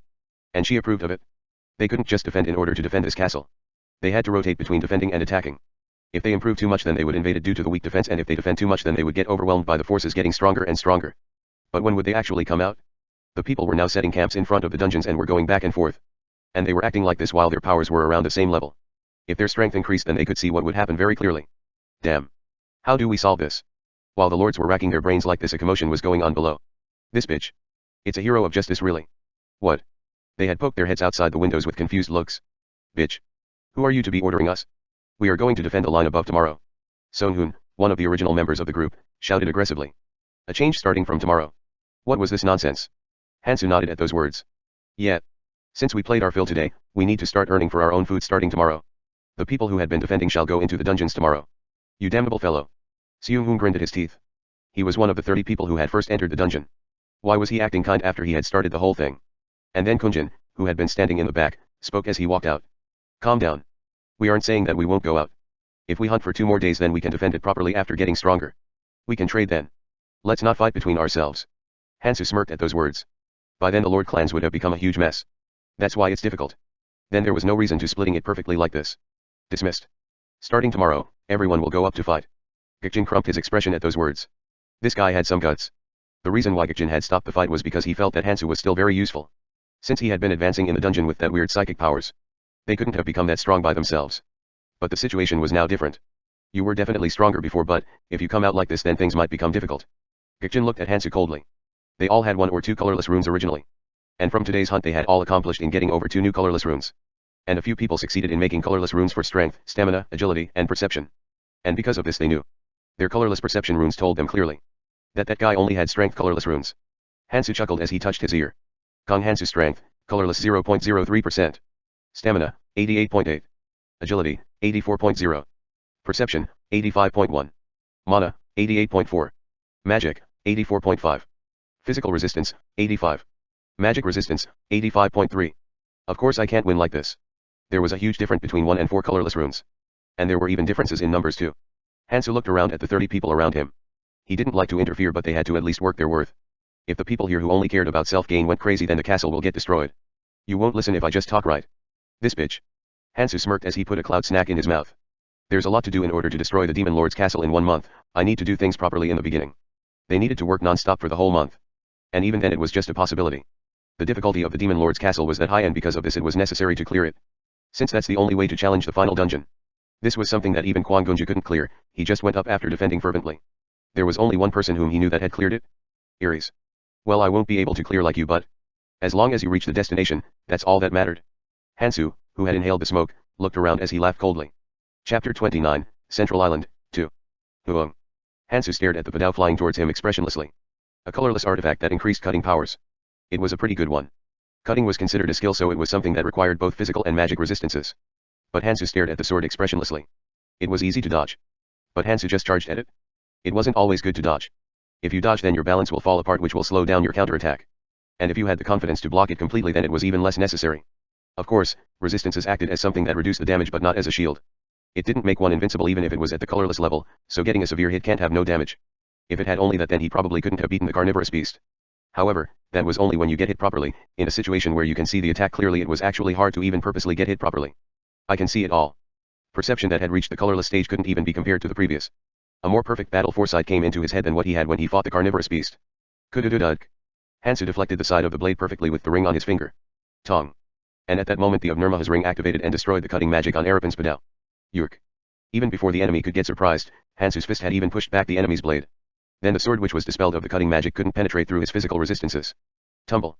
Sacrifice your own flesh to break its bones. A battle style that he had learned while progressing through the abyss. You can't attack if you focus on dodging. Then the enemy will live longer and this will in turn cause your few remaining friends next to you die. As long as you don't die then you needed to kill them in one strike. You can't kill if you are afraid of getting hurt. Since as long as you survive, you can just heal it back up. One shot one kill. His battle style, which he couldn't utilize due to his lack of resistances, started coming back as his resistances and Nirmaha's ring was set up. Since he had blocked it was now time for the neck. The blade moved at an extreme speed towards Gikchin's neck after he had lost his balance. Uaoyafh. Gikchin felt like his soul was about to depart as he saw the blade that felt like it would cut his neck in two. The damnable increased perception and agility was showing the blade flying towards his neck clearly. Oh right. I shouldn't kill them. Hansu came to his senses as he spun the sword around. A Padao that he had attained in the floors below. This was also a colorless artifact. It wasn't an amazing artifact but if he hit them like this then their heads would get crushed without resistances. He deactivated the skill on the blade edge and even turned the direction of the swing towards his abdomen. It wasn't that the abdomen was safer but he had an artifact that he picked up earlier. It won't destroy his intestines since he had even drained the strength from the strike. Puik. Kuaok. It's rather tiring trying to not kill. Hansu frowned but he had to do so. If he carefully whips them then he could send them to the battlefield after healing them. He had to let loose a little bit. This was not the abyss. I need to save them. They are precious resources. The event in the central island was a bit different than the one so far. It was not something that could be cleared by flying about alone. He had to use as much as he could. He had settled down about the half but the cloud snack's duration still had around 8 minutes left. It's a little wasteful to smoke the whole thing. But Hansu threw away his regrets. Since he could raise all his runes to colorless stage by tomorrow. Which meant this guy won't be needed anymore. Hansu loosened up a little and then charged at the 15 people who were staring at him in fear. Jimin, who had been standing next to Yurine, gulped her saliva. The 30 over there could go up against a clan if they combined their strength. But they weren't even opponents for him. He wasn't even dodging their attacks. She had thought that he was crazy but she knew now. That he had the confidence to ignore all those attacks. How high are his resistances? She had learned of resistances by chance from a skill. It was so hard to raise that the person with the highest resistances only had around 30. But they had realized that it was better to raise perception and agility to dodge than resistances so they gave up raising them. Since it wasn't that the resistances absorbed all the damage if they raised it. But her thoughts changed completely after seeing Hansu fight. There was no outstanding stat out of strength, stamina, agility, or perception. But his defense, ability to control his body and battle perception were at a level of a different dimension. A battle tactic that was minimized in order to cut the opponent's neck in one strike. Approach by dodging and charge whilst blocking with the body until they got into range, then kill them in one shot. Physical similarities weren't important. No, it was the exact opposite. If the 4 great stats, which were strength, stamina, agility, and perception, were similar to him then you would the instant you stand in front of him. What the hell is that ring also? Where the hell did he gain something like that? Jimin mumbled as she looked at Hansu who had beaten down all 30 of them even before he finished the cigarette. There were no deaths. But the ones alive couldn't even meet their eyes with Hansu. Jimin could figure out why that was the case. They probably felt like their necks had been sent flying. Those guys probably felt like their necks had been cut off. Since they would have felt like that if they were in their position. Damn it. That's just unfair. Jimin made a complicated expression. It wasn't something that could be solved by raising stat, getting better skill, having psychic powers or having better artifacts. She had realized that it would merely be pearls on a pig's neck if you couldn't melt them down into your own battle style. She probably wouldn't be able to display half the battle power of Hansu even if she had the same amount of stat, skill, psychic powers, and weapon. And Yurine, who had been standing next to her, had the same complicated thoughts. What exactly is his psychic power? Did he use a skill? She had thought that other than psychic powers like hers, no one would be able to be her opponent. Since the rate at which one person getting strong could not compare with the strength of 50 or 100 people getting strong. This was a huge misconception. It exists. An existence that could crush a clan in a headfirst clash alone. Whilst everybody was looking at Hansu with complicated expressions, Hansu shouted around after staring at the half-smoked cloud snack for a while. I should solve everything before I burn up the cloud snack. Starting tomorrow the semi-basement union and the clan unions will form an alliance then fight and defend on rotations. This is my opinion and is not the answer so if you have any objections, come out now to talk. If it's reasonable we shall talk it out. Objections. But of course there wasn't anybody who could come out. Of course they could probably win if all 1,000 of them charged at him. But no one had such thoughts. But from the start, the semi-basement union was a group formed by people whose greediness had advanced a bit far. They knew that the people going first would be crushed to bits so who would go first? And talking things out. The one thing they wanted to suggest was this. Let them hunt a few days more below without rotating. The blade will come flying at them instantaneously and they knew from the way he fought that the ones who went first would get crushed. And the clan unions behind wouldn't stand still either. They were already on bad terms. This is indeed much more comfortable. It was faster and more comfortable to crush down 30 of them as an example instead of going against all of them. Hansu, who had trampled upon the masses in one shot, turned around towards the clan unions as he spoke. Let's talk for a bit. They were all anxious as they looked at Hansu. Honestly they had a bit of confidence in suppressing the semi-basement union if they went crazy until now. Since the people who had been gathered from understanding were like crumbs unlike them who were like a compact mass. But if that guy acted as a centripetal force and ate all of semi-basement union then they could not look down on him. No, his battle force was very burdensome to them from the start. Hansu chuckled. Don't worry. I don't have any thoughts of becoming a leader. He hadn't tied them together in order to become a king. It was better to leave things like that to people with appropriate traits. The thing he needed was his own sphere of influence. First I will put down the basic rules and system. If these guys fall apart then he won't be able to roam around because he would be defending. Of course it won't last long but... Hansu mumbled as he walked towards the clan lords.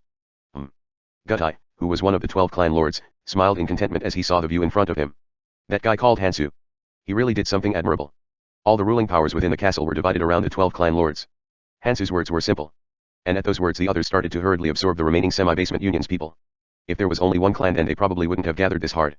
Since they wanted to fill them up with as many elites as possible. But they couldn't ignore anybody in this place because they were just mediocre roamers. They had to decrease the amount of mediocre roamers and increase the number of their clans people in order to not get pushed back.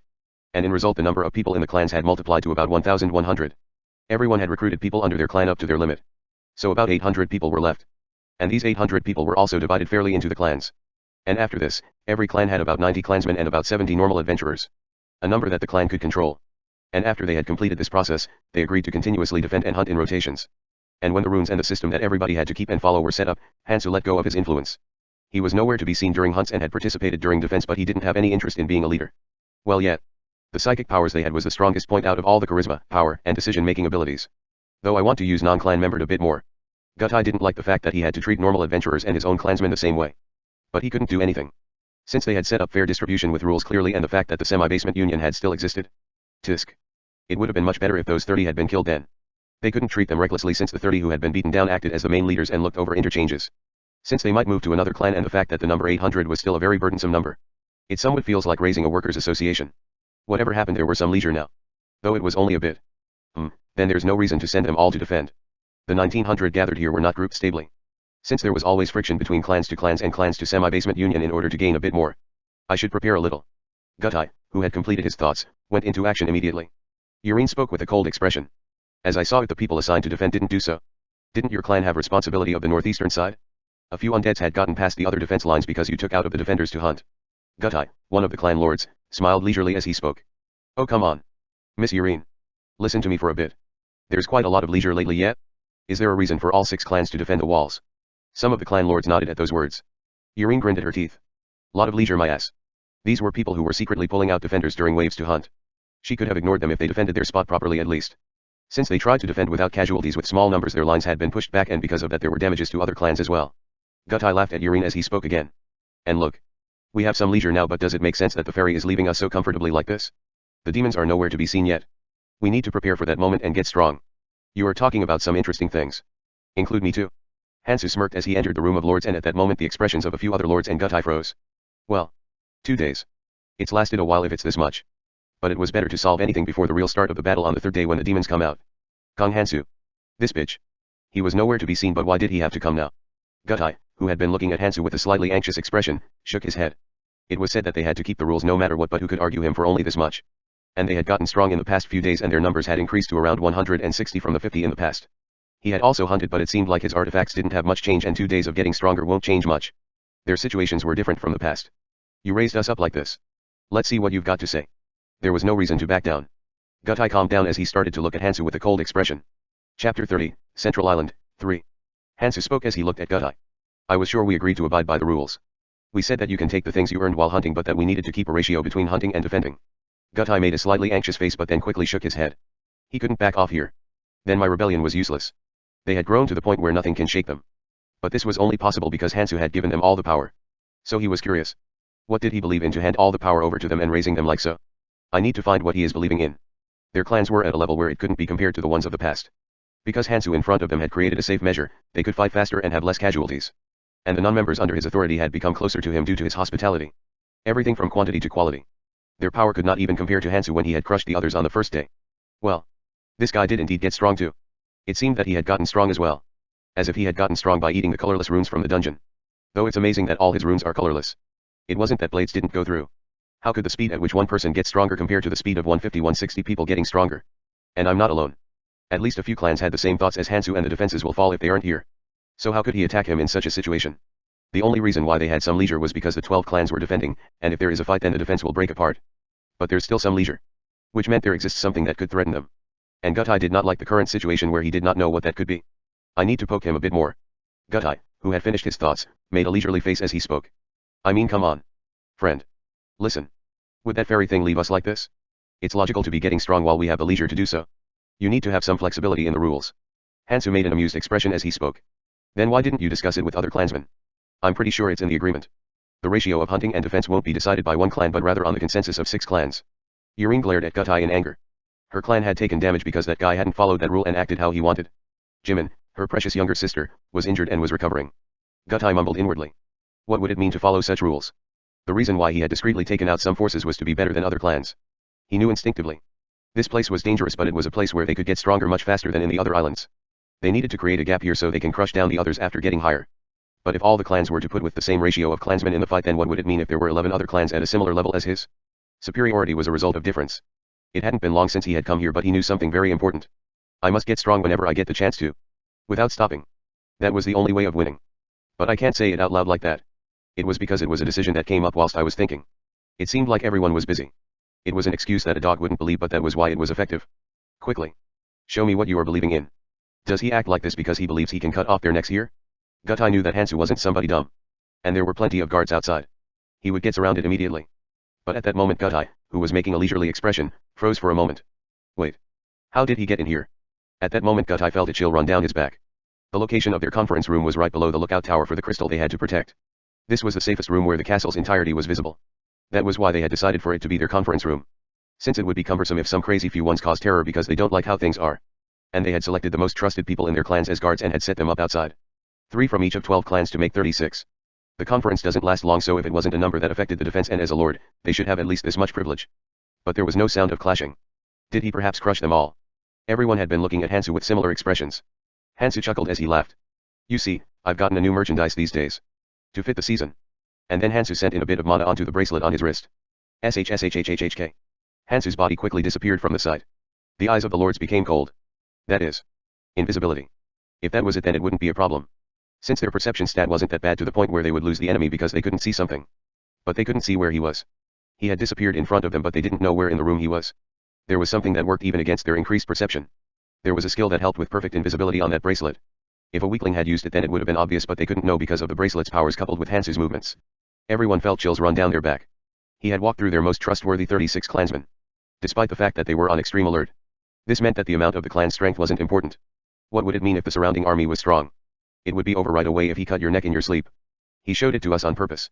Why would he show something so precious? Something like that was a hidden card. But he had shown it to them on purpose. It meant do things well on their own. Gutai finally knew why Hansu wasn't interested in the position of a leader. You just need to take down the 12 of us, huh? He couldn't control the 2,000 people alone. That was impossible no matter how strong he was. But that was possible for clan lords. And that was why he had given 2,000 people over to the clan lords. Since as long as he controlled the 12 of them, it was like controlling all of them. Hansu mumbled inwardly whilst looking at Gutai. I got it right on time. It absorbed the user's mana to give basic invisibility as well as sending out force waves to interfere with the enemy's perception. And it was something he needed to acquire first in this dungeon of the central island. If this is combined with his movements, then most people wouldn't even be able to find him. Of course it would be useless in battle because of the aura and harsh moments, but this wasn't for such times. He had invested all his time in the dungeon in order to gain this. Well. Thankfully I got all my runes up to colorless. Hansu, who had finished his thoughts, showed himself back to the clan lords as he spoke. It may happen that a person makes a mistake. We can solve it with talks. Then the profit you gain from extra hunting will be shared equally with the clansmen participating in the defense, and you can just fix the ratio of hunting and defense tomorrow, right? Oh, and give payments to the injured for compensation. This was exactly like it was written in the original rules. A few clan lords grinded their teeth at this but nodded their heads. They realized that they weren't in a situation to try to show their guts anymore. But Gutai still looked at Hansu just in case. Shall I provoke him a bit more? It hadn't ended yet. Even if they didn't follow the rules, he wasn't in the situation to attack them. Since the castle would become dangerous without them. There was a huge difference between 12 lords and one person. And he probably wasn't the only lord with the same thoughts. But Gutai shook his head after seeing Hansu's eyes. I can't. Those eyes weren't those which would let him go. He was smiling, but the eyes were cold. He had seen those eyes before. It was like this before. Those were the same eyes as when he crushed the 30 people on the first day. He realized after Hansu's eyes, which were looking for a reason to give a good lesson. He was looking at it in such a way that if he beat one down in order to show the others, then it would be fine. He hadn't killed them before, but there was no proof that he wouldn't this time. Just this much for today. Udududk. Gutai took a step back after mumbling inside his head. He couldn't stand the fact that somebody else was above him. He really did not like that. And that was why he wanted to have a stronger power than others. But Hansu had clearly shown him who was holding onto his lifeline. His rage was bubbling, but he had to retreat for today. I shall excuse you just for a while. Gutai was a person who firmly believed in the limitations of one person's strength. The person in front of him was a bit different, and that was why he had lost superiority here, but eventually a chance will come along again. The conference ended like so, and Hansu chuckled as he looked at the people walking down. Well, somebody who uses their head is better. You can't give up on a blade because the edge was too sharp and it might cut you. It was better the sharper it was. Not listening to my words is in the expectations as well. There would be nobody left on this island if he cut off their heads because he didn't like them or because they were greedy. All of the tutorial was full of greedy people, it was just that the degree of their greediness was different. It wasn't that all of them had turned greedy in just 10 days. Since 10 days was a bit too short to change one's true nature, which they had lived with for decades. But 10 days was more than enough to kill of every kind person who would care for others. And people realized as others quickly died off next to them, that encouraging good and punishing evil was only possible in a book or something. This was not a place where a kind hero of justice would survive, but rather a place where someone who would hit that hero from the back would survive. Well, Ares was a special case. If you searched, then a few would exist, but then they really needed to be blessed. Since it meant that they had the luck and skill to keep their kind-heartedness whilst surviving. There weren't many people who weren't greedy in front of death, and the people who had survived were learning of these things very quickly. The game was very long and they could only survive by crushing others on the island above. So how much would their insides hurt since they had to distribute things fairly in such a situation? This won't last long either. So he needed to do something before then. The thing I need to get next is. The fairy indeed did not lie. Since it was clear that this was a land of opportunity. It's coming. Hansu looked at the sky. And soon after, the fairy appeared. The fairy which had appeared suddenly above the castle. Can't it just piss of? Everyone in the castle frowned as the fairy appeared. The fairy greeted everyone as it saw their looks. Hi everyone. Aw, don't frown like that. I'm not here to lay my hands on you. If you look at me with such distrustful eyes, then you'll hurt me. I'm just here to tell you something which I didn't tell you about. It's not much. If the crystal gets crushed, then the whole island will fall. Well, it won't fall right away. It'll fall slowly in about 10 to 20 days. There wasn't much shock between the people, since they had expected as such. The fact that they had to protect it with all their strength did not change. The fairy spoke as it looked at these people. The actual important part is the second part. You were all comfortable so far, right? The undead is, well, just child's play. This team defended better than I thought. The demons will start coming out on this third day. Fuck. Everybody cursed as they looked at the fairy. That son of a fly was like a messenger of destruction. There wasn't a bit of good news whenever it opened its mouth.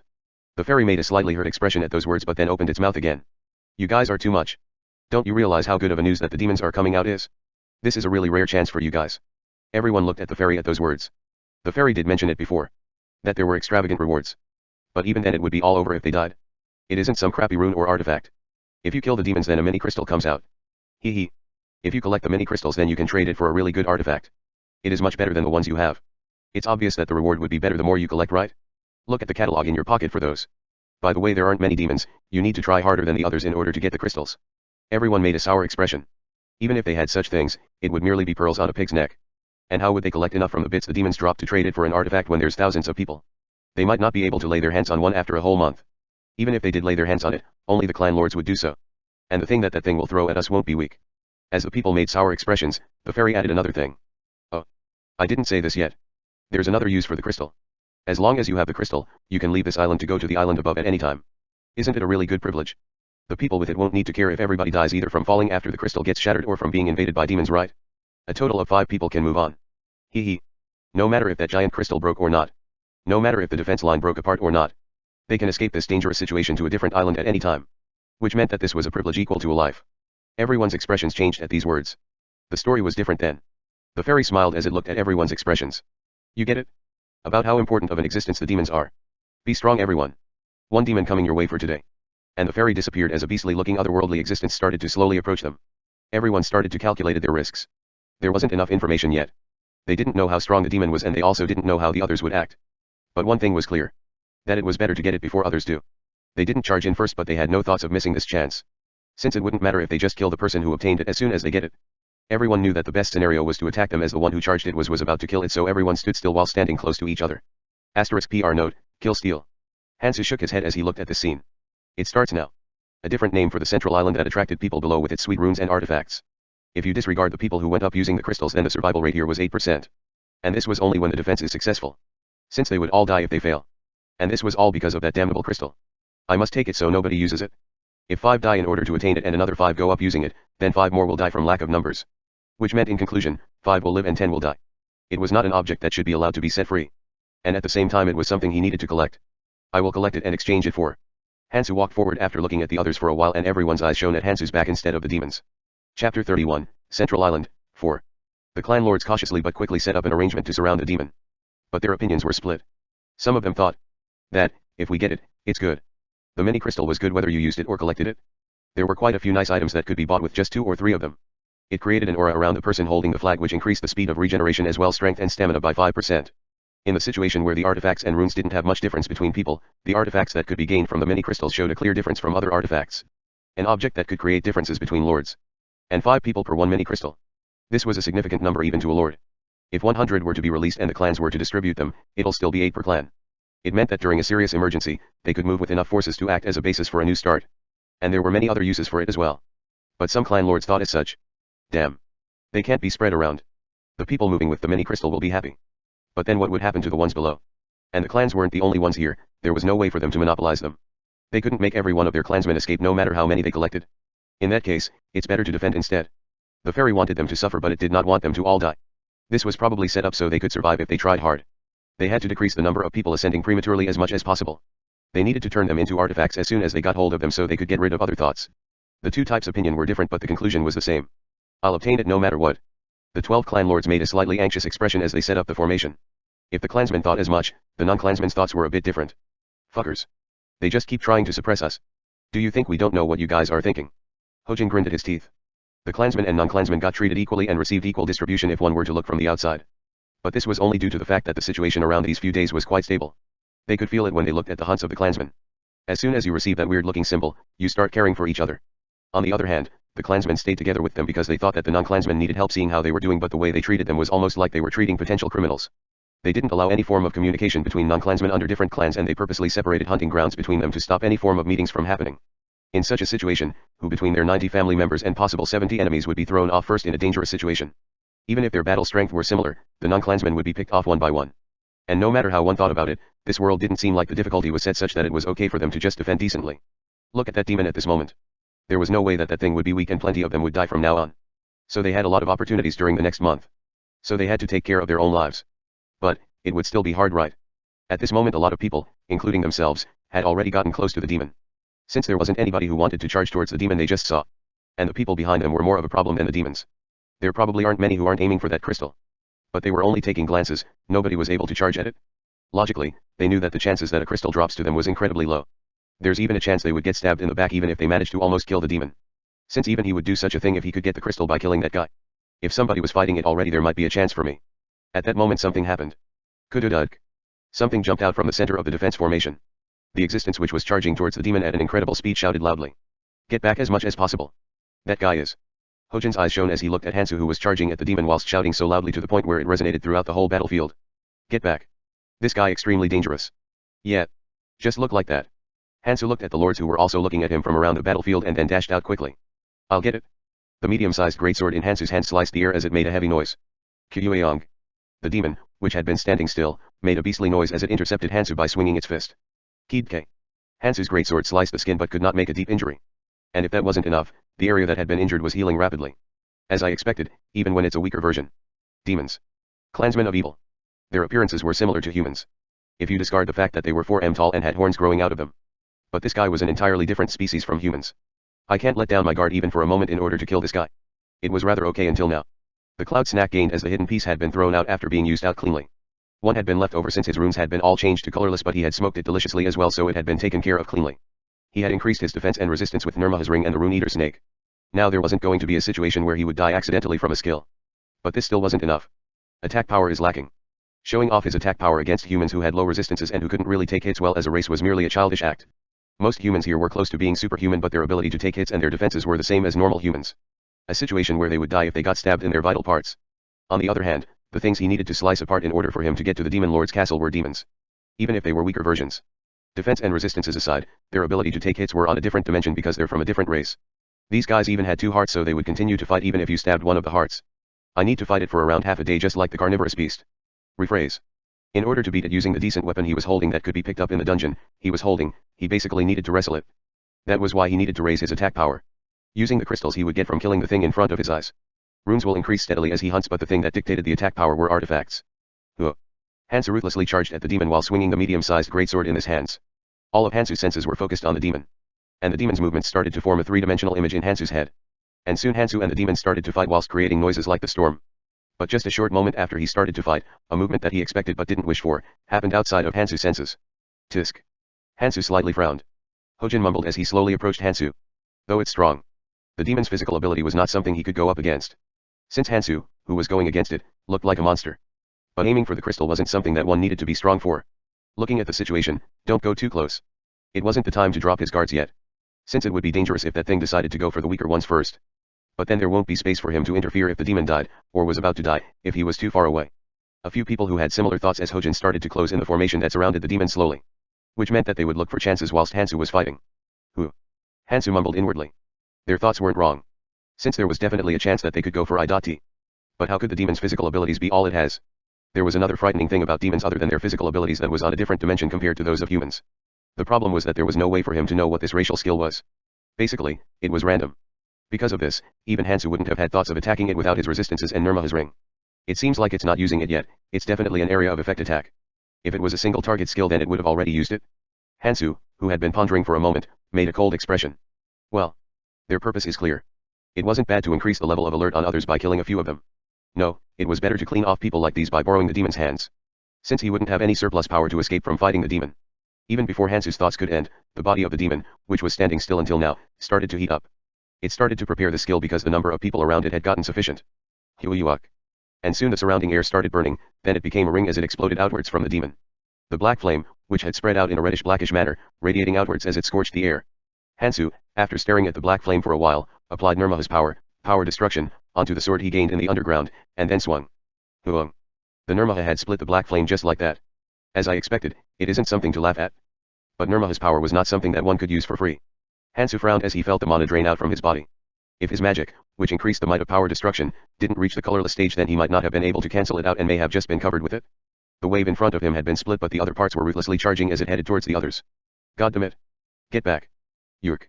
The people who had seen the waves of black flame started to hurriedly run back but some unlucky people had been swiped up due to the fast speed of the flame. The bodies of the non-clansmen that could not escape to the back slightly touched the wave. Slightly.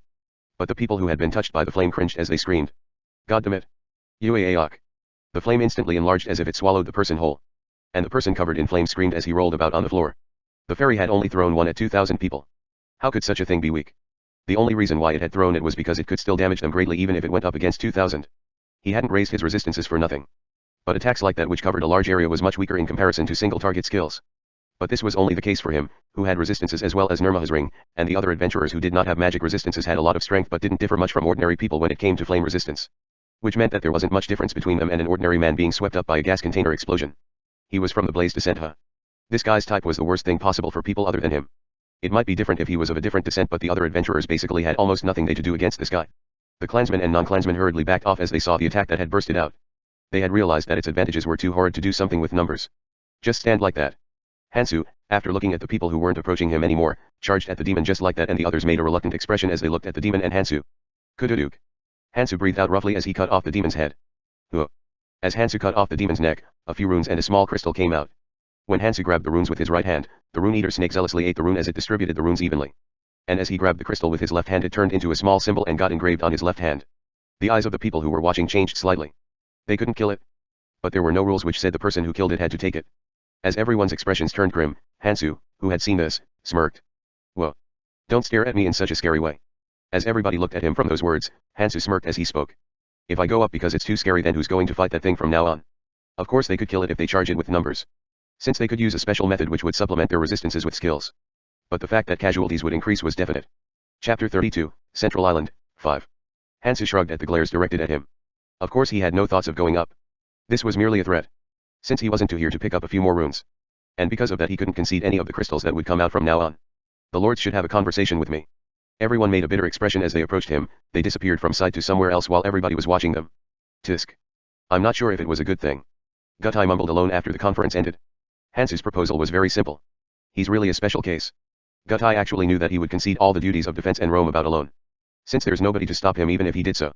It would be just that if he decided to not hunt any of the undead and hunt continuously below and only come back to cut off the demon's head around the time everybody became a mess fighting it. Since the possibility of somebody blocking him if he told them he would take the last hit was a question in itself. Who could block him with such power and invisibility? But Hansu didn't do such things. What is he thinking? What? In conclusion, it meant that he would take over the risk of the demons by himself. If you take into account the strength of the demons, it meant that Hansu took on a huge burden alone even if you were to calculate for the benefit of the crystals. From his actions it seemed like he a person who grew impatient because he couldn't save someone. Though there's nothing bad about it. The demons are peculiar. There wasn't enough information because only one had come out. He didn't know if they all used similar skills or if stronger ones would come out from now on. Since the problem wasn't strength but rather their advantages. It didn't seem like that they couldn't beat Hansu if everyone in the clan charged at him. But things like that had really horrid advantages. Like rock paper scissors. It was already hard to kill it due to the fact that it took hits very well, but for it to also use area of effect magic. It wasn't that they couldn't kill it if they used skills and traits, but at least a few tens of deaths would occur. It wasn't a low number even in terms of the whole, and if that were to happen every time the demons came, then they might all die off. So Hansu's proposal of him taking over the problem with demons was not bad. And the crystal wasn't that tempting either. That's just a trap. It wasn't really attractive to the clan lords, who had to save as many as possible from their clans, even if the artifacts that could be gained from collecting those were good, and even if the crystal could be used in emergencies. And the reason why they wanted to get it so bad was because it would be very straining if it were to fall into the hands of others. No one knew what sort of crazy thing a sovereign who had attained his own safety would do when things became dangerous. Since they could just escape even if the defenses fall. It's just better for nothing to get solved. Him monopolizing it all was the best option, but this was impossible. The many clan lords distribute the crystals. This was a good plan, but it didn't really mean much. There won't be much profit if you think of the numbers they would lose while acquiring the crystals, as well as the fact that these would make it difficult to determine each other's strength. And there were a few non-clansmen with a bit of strength. These guys won't hesitate to hit them from behind during the decisive moments of taking the crystal. Since they could just take the crystal and go up. In whichever way, it was better if both the demons and crystals didn't exist. The fact that Hansu would take everything didn't differ much from the rule which said the drops from a monster which somebody killed goes to that person. Though it gets on my nerve that one person gets all the crystals. He also looked over the catalog. Incredibly menacing artifacts were lined up. If he had to choose between these things going into the clan lord's hands or Hansu's hands, then he would choose the latter. Isn't it crazy? Such a thing. An object that you could buy with 15 crystals. All of your allies within 300 meters had all of their stats increased by 15% even if you were just holding it. And if you beat the drum, the effects were even more glorious. 1 beat to increase the regeneration speed of those who heard it, 2 beats decreased the perception by 15% but increased strength and agility by 25%, and 3 beats even increased resistances. You couldn't use it for 5 days once you beat it 3 times, but even the thought of another clan other than his having this was frightening. And no matter how he looked at it, the worth of this thing was not merely 15 crystals. The only reason he could think of as to why it had been listed as 15 crystals was one. It was a price that seemed like could be gained if the clan lords hit and killed each other and fought. If it was an absurd price such as 100, then he might have given up, but 15 was pretty doable. And it seemed like every object on the catalog was like this. He didn't know if it was intentional, but all the group use objects were much more formidable than self-use objects. As if it was promoting them to hit and receive hits from each other en masse. Wicked bastards. Gutai clicked his tongue as he thought of the fairies. Then Sunghun, one of the clansmen, standing next to him, asked. A person who had gotten the position of a personal guard because he was his friend and most trusted person. Then shall we give up making the special force? Gutai shook his head at those words. There was no rule saying that the special forces had to be used against demons only. Please keep preparing them. And, there probably is somebody who has known Hansu since the first tutorial. Please find them no matter what and gain some intel. Whatever you can get. Sunghun wholeheartedly nodded his heavy expression at those words. And Gutai threw another sentence at that Sunghun. And please go down there and find as many people with special psychic powers. 2,000 people. If you search, then they would exist. Psychic powers that were good against invisibility. No, not just invisibility. He had chosen people based on how good they were against other humans because he had thought power was the most important thing. This was a miscalculation. Everything from that demon to that guy called Hansu. Their opponents were not mere humans, and problems that would be hard to solve with people who could swing their swords well will continue to come up from now on. In order to prepare for all sorts of situations, he needed people with vastly different skills and psychic powers. He had to prepare thoroughly from now on. It's okay as long as I do it properly from now on. He had met a tiger after looking at deers until now. Which meant he just had to prepare a way to deal with the tiger. Since when did humans fight against tigers barehanded? Still, it doesn't seem like it'll be hard to leave this island at this rate. Hansu would take care of demons as others dealt with the undead in turns. He didn't want to acknowledge it, but the rules were set up without much commotion thanks to Hansu. Casualties would constantly occur, but a lot of people could survive at this pace. But I should still prepare. There was no need to think of the tiger as a friend even if it is helping you. Gutai started to prepare as he thought of Hansu, who could be anywhere. Wow. It seems like a lot more of us would survive than I thought. It seems so. Everyone gazed at Hansu, who was fighting fiercely with the demon in the distance. At first there was a bit of a resistance when Hansu said he would monopolize the crystals, but after a while it was clear that it wasn't a bad choice. Yeah. It's already hard for us to have a look at crystals. It's better for that guy to grapple around with demons and for us to all ascend together alive. 20th day of the defense at this moment. The amount of people alive was a huge number of 1,300. 600 had died, but if they had gone up against the demon, and if the crystals were set loose, then the number of the people alive and dead would be reversed. But Hansu, who had cut off the demon's neck, shook his head. Now the hidden piece will activate. Defensive battle. It really didn't suit his personality.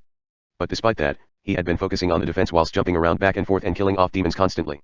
He was managing with his best ability in order to gain crystals to arm himself and to set up the rules so no internal fights occurred. He hadn't even taken a step towards the demon lord's castle because he was also taking care of those who were trying to aim for his back. Since as long as the hidden piece didn't activate, there was no point in going to the demon lord's castle. Hansu mumbled inwardly. I'm not sure if you guys coming back would have been better instead. He had seen and learned from watching Keldian and Ares, but he could only imitate them and do as well as them. But Hansu shook his head. If it was something that could be solved with one strong sovereign, then there was no reason for humanity to have gone extinct. He had come back in order to do things that Ares couldn't. keeping more than 50% of the people alive by 20th day. I succeeded, Ares. But didn't I win this? I saved even more. Hansu had a broad grin. He couldn't unify them as well as Ares but had reduced the damage from the demons as much as possible, so he saved even more. And when this happened, the fairy, who couldn't watch the peacefulness of the people, appeared and the hidden piece got activated. It's here. Hello. Everybody. It's already the 20th day. The people here have really defended well. Normally there's only around 500 alive by now. At these words the people made expressions full of pride as they still grinned at their teeth. Since it felt like they fucked the fairy up from the fact that they dodged the hidden motives of the fairy and had defended in such an excellent way. If it stays like this, then we can ascend without many problems. But the fairy grinned as it looked at those people. But what do we do? It gets really bad from now on. Everyone, do you even know how to get out of this island? Everyone mumbled about at those words. How could they know such a thing? The fairy laughed as it spoke. Very simple. After a month, a portal will open from the crystal you guys had been defending. You guys can ascend higher through that. But there is a very slight problem. That crystal has a limit. Only 500 people can leave through that crystal. What to do? Too many survived. Usually I don't even need to come out, since occasions where more than 500 people surviving don't happen often. Everyone's expression started to gain an edge. The current survivors were 1,300. And if they defend in this spirit then at least 1,000 could live. However, the amount that could leave was 500. But then the fairy grinned whilst watching these people. Don't worry too much. There's a place with a much larger crystal. There's more than enough for all of you to escape through in that place.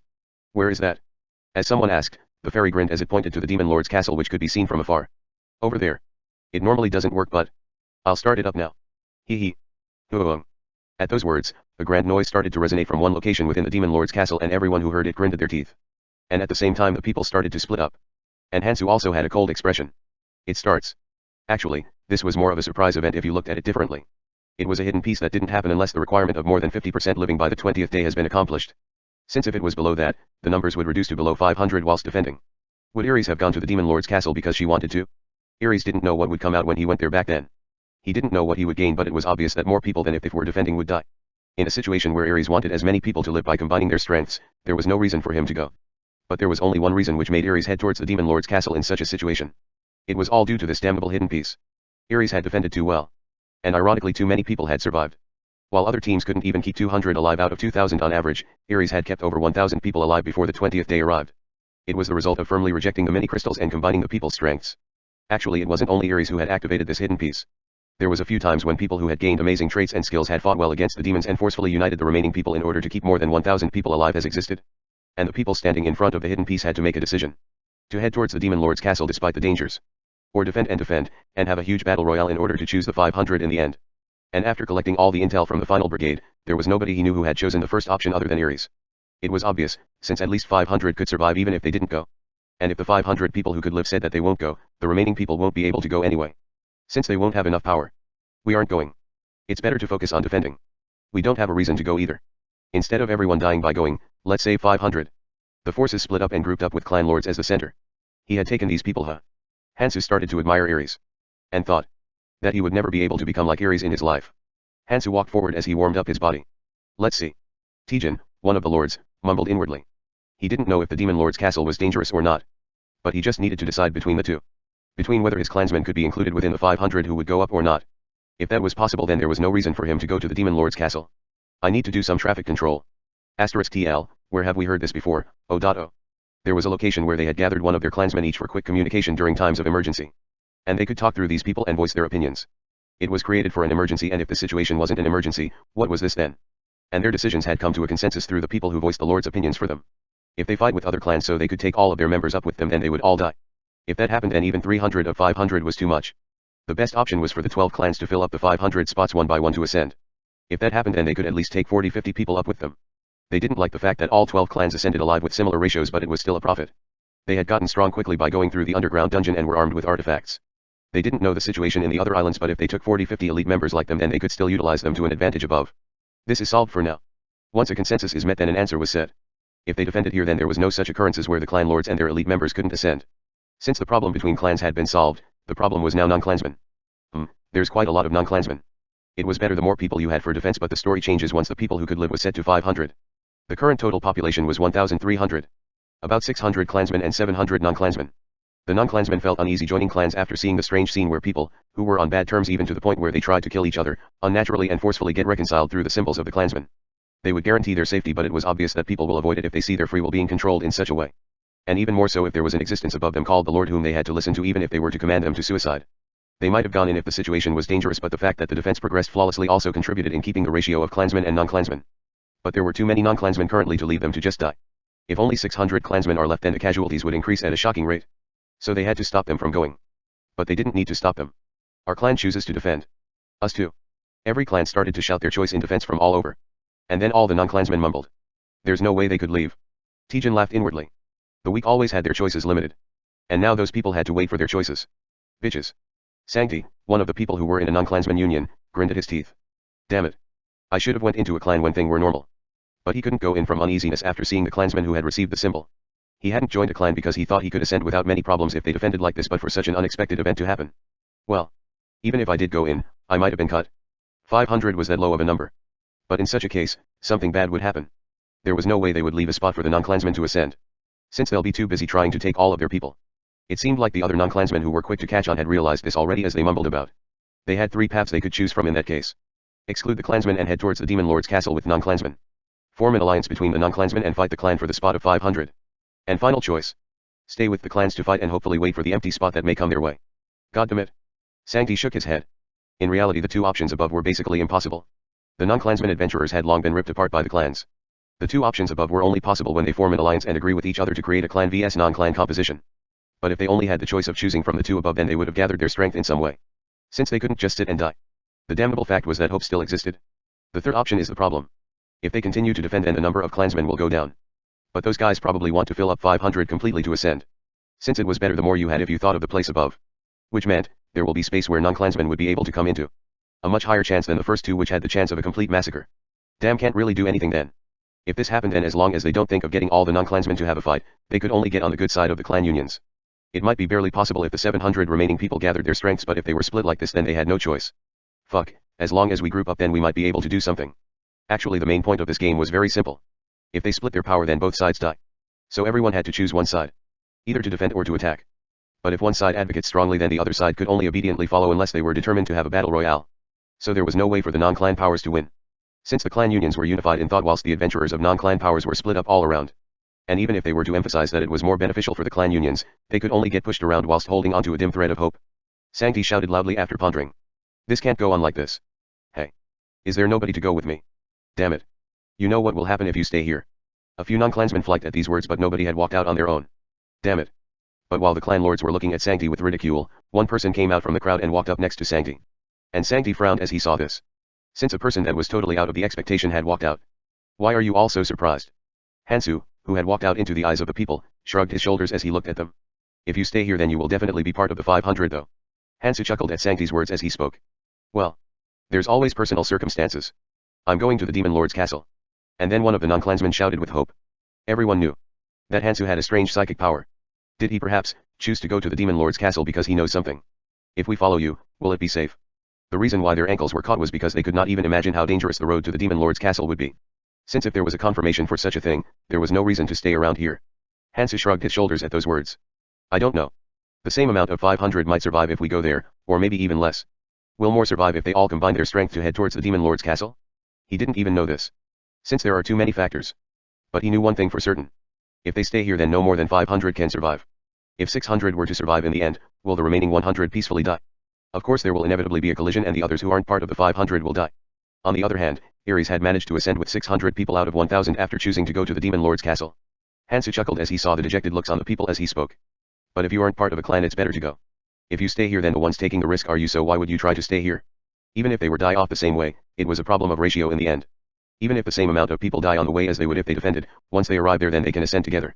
But on the other hand, if they were stay and defend and succeed the non-clansmen who aren't chosen by the clansmen would all die. At those words, the expressions of everybody who had been pondering this turned fierce as the mumbling got louder. I'm going. He questioned Hyunwoo's words which he spoke out after hearing the story. The Hyunwoo she knew was a safety first believer.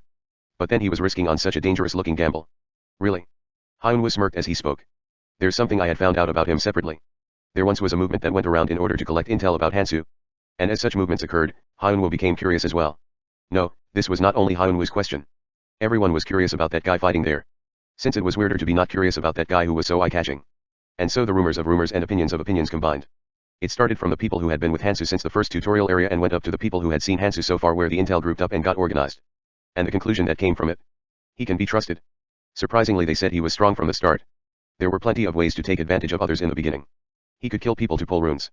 Or he could hunt and steal all the runes by suppressing others with his strength. But he wasn't like that. No, he was actually extremely thorough in distribution. He had eaten things to the point where it was close to monopolization, but as they heard, he only fought in dangerous places. Which was the same if you looked at him fighting the demons right now. And I like the fact that he doesn't get swept around by useless emotions the most. One of the things he hated the most were people who wanted to get carried around. But as they heard, if they couldn't pay up for their own worth, then he did not care about them. Of course they couldn't confirm just by piecing together rumors. There was just one important fact. That others were probably thinking the same way as him. The chance has come. It has been a while since the rumor of him being rather trustable had been going around. Since he proved it with his actions rather than words. He didn't neglect in hunting down the undead while taking down demons. And because of that he was worth having as the center. And they had to group up in order to break the game where the clans were the center. If they go on with the current situation, the clans won't have to take any risks while they had to shoulder all of the risk. The non-clansmen adventurers would die off in piles even if they chose to defend. And the ones who couldn't get into clans would be thrown off in the end. Hyun shouted loudly as he walked towards Hansu. I'm following. And then Hyun would discreetly poke Teehee. Hey. You follow too, while shouting loudly. Teehee chuckled as she shouted. I'm going to. Dick like clan bastards. You don't have to go that far. Why is this girl's mouth so dirty? Well, whatever happened, as the two walked out straightforwardly as they shouted, mumbles were heard from all around and curses were heard as well. Bitches. Being bossed around is annoying. I'm going to. Fuck. There's no way that the fairy would have said it, so only one of attack or defense would be easy. They weren't heading out because they were just pissed. Since it was an important judgment where their lives were at stake. But if they carried on like this, then the situation will flow the way the clans wanted after they swing back and forth under the clan's dominion. They were confident that this was more dangerous than going to the Demon Lord's castle. This crazy, you can't move. It's not child's play, why would you move at such incitements? While a clansman got flustered and tried to stop them after seeing everyone moving and mumbling, something ruthlessly flew down and embedded itself from the sky. Boom. Hyurke. Why are you blocking them when they're saying they'll go on their own feet? Leave them be. Hansu smirked as he spoke. The clan lords turned gloomy as they saw the giant chain sickle which had flown from Hansu and landed in front of the clansman's foot. It was a weapon Hansu brought back one day whilst fighting the demons. They had known what this was. Since it was on the catalog. Cost. 60 crystals. An armament that couldn't even be compared to which cost 15. From the beginning the fairies probably didn't expect that someone who would buy such a thing would come out. Since they probably didn't think that there could be a guy who could monopolize all the demons that came out. You guys over there should think about it again. Since a man's thoughts can change. Gutai clenched his teeth as he looked at Hansu who was talking to them whilst retrieving the chains. Damn it. He's the problem again. The thing that made so many people move was not the words that Hansu had spoken. The core point was the actions and the power that grinned at the demons which Hansu had shown while defending. He might have been less annoyed if they struggled to form a non-clansman union, but the fact that this had happened because a guy who didn't do anything and only hunted stepped out and spoke a few words annoyed him even more. Because the effort in which they put in to gather people and have a power struggle felt like it was being mocked. Damnable bastard. Gutai was locked in worry as he looked at the 200 non-clansmen who were running behind Hansu and were increasing rapidly. Do I need to pull out the special forces? Gutai pondered if he should forcibly shut the situation down with the hidden piece that he had prepared for a moment, but he shook his head instead. If they were to collide in this situation, it would be a battle royale. I'll follow your orders for now. Gutai started to quickly converse with the other clan lords. Chapter 34, Demon Lord's Castle, 1. Well. It practically became like this. Hansu mumbled as he looked at the scene in front of his eyes. 600 of clan union and 700 of non-clan union. How would the clan union stay behind if all the of non-clan union decides to go to the Demon Lord's castle? The result was already set. I should at least do the thing I need to before I leave. He couldn't leave a single margin of error. As soon as Hansu made his decision, he started to loosen up the and wildly swung it around. Charuke. The fact that its chain could stretch up to a few hundred meters, the fact that the chain won't break even if a demon were to pull on it, as well as the shape of the scythe were very alluring, but the true worth was in its skills. The skills that possessed were two. One was on the chain and the other was on the scythe attached to the end of the chain. The skill that was on the scythe was. It absorbed the mana of the user and then gave powerful destruction and explosive capabilities gave to the scythe. It was a skill that was simple, but extremely formidable and faithful towards its objective as a weapon. It was better than frost skills or explosive flame skills that were uselessly extravagant. And the skill on the chain was. This was not a skill that was activated by spending the user's mana. It actually activated by absorbing the enemy's mana, and the one who got tied by it would constantly lose mana as well as get cursed with, which lowered all their stats. A formidable artifact that was befitting of 60 crystals. Actually there were a few artifacts that Hansu could purchase with 60 crystals, but Hansu had chosen the chain scythe. Chain scythes were very difficult to use. And in this world, if the costs were the same, then there were as much advantages as weaknesses towards each other. Difficult weapons often had high specs if they had similar costs. This was the same for Judgment of Dekratos. The two skills on were simple but a lot stronger and more efficient than other artifacts.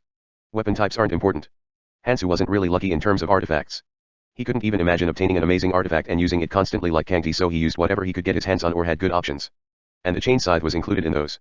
The chain scythe, which had a higher chance of having stronger skills in comparison to other weapons, was very attractive to Hansu, who didn't really have his traits and skills set up properly, and because of that he would use it for a long time.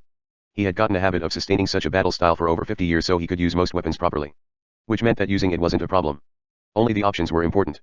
Hansu, who had loosened up the chains, used centripetal force to throw the extremity of the chain scythe towards a direction aggressively after the chain had lengthened quite a bit. Hook. The extremity of the chain scythe flew towards the crystal on the top of the castle at an extreme speed. The skill which was on the chain scythe, activated as it drained Hansu's mana. Boom. The crystal broke apart as it couldn't withstand the might of the skill on the chain scythe, and the people who had seen this shouted in shock. What the fuck? What are you doing? Hansu smirked at those words. What's the problem is we're going to advance. If we leave a hole to escape then we'll all die. A few people made guilty expressions at those words. These people had thoughts of returning to the castle if they advanced and things didn't really roll out well. And this tendency was rather strong in a few of the clan lords of the clan unions. But only for a moment. A clansman who had been sent below came back as he spoke. The dungeons are closed. Tisk. It seemed like the dungeon closed along with the appearance of the ferry. Which meant that leaving was indeed the better option. Since they'll just get piled up if they stay here. Kararuk. As the crystal exploded, the island started to shake in a rough manner. And then the fairy's voice resonated from the air. Everyone made a complicated expression at those words but then shook their heads as they headed towards the Demon Lord's castle. The road heading towards the Demon Lord's castle was structured very differently from the ones until now. Unlike the situation during the defense where the non-clansmen and clansmen were mixed up with the 12 clans as the center, it was now split up between clan unions and non-clansmen adventurers. It was something they had realized painfully from what they had been doing until now. That the clan unions can throw them off at any time. And they needed to group up in order to prevent that. Of course everyone's thoughts couldn't be the same, so there were a few people who went into the clan unions who have caught them in their eyes, but there were still about 500 people grouped up separately. So you came to me because of that. Hyunwoo and he nodded at those words. Yeah. We're just following while believing in you. Hansu opened his mouth after looking at Hyunwoo for a while after those words. There isn't much that I can do for you. Hyunwoo chuckled as he spoke. Don't worry. I'm not asking you to take care of all our lives. Just stay in that position well. He didn't long for care. He was content if Hansu acted as the flag which everyone could see and follow. Since they had been pushed around because they didn't have that flag. There isn't a single person who wouldn't try to improve their future in times of danger in such a damnable world as this. And because of this, the most important thing was to have enough strength to save themselves. Since they didn't know what would happen during times of crisis no matter how good of a personality they had during normal times. And because of that, Hansu was more than enough. And well, even if we only follow, the surrounding enemies almost get smashed apart. Teehee clicked her tongue as she looked at Hyunwoo while he was thinking about this and that. It seems like he has been infatuated. Hansu shook his head as he looked at these two. Though they seemed like they were well bunched up, and though they were just following him Arud, a human's thoughts are something which changes very rapidly in times of crisis. Towards a safer side. But Hansu just shrugged his shoulders as he advanced. I just need to do what I'm supposed to do. The 3 gateways they needed to go through in order to get to the Demon Lord's castle. Door of Bones, Door of Flesh and Door of Blood. Hansu quickened his footsteps towards the first gateway in the distance, the Door of Bones. Chararak. The chain, which was a few hundred meters in length, cut apart the air restlessly. It wasn't only the extremity of the scythe that could be used as a weapon. The scythe pulverized the enemies as the scythe should, and the chain was coiling around the surroundings without rest. Once the chain suppressed the enemy enough, Hansu flickered the edge of his right hand to control the scythe and charged forward with a blade and stabbed down at the enemy who was entwined by the chains.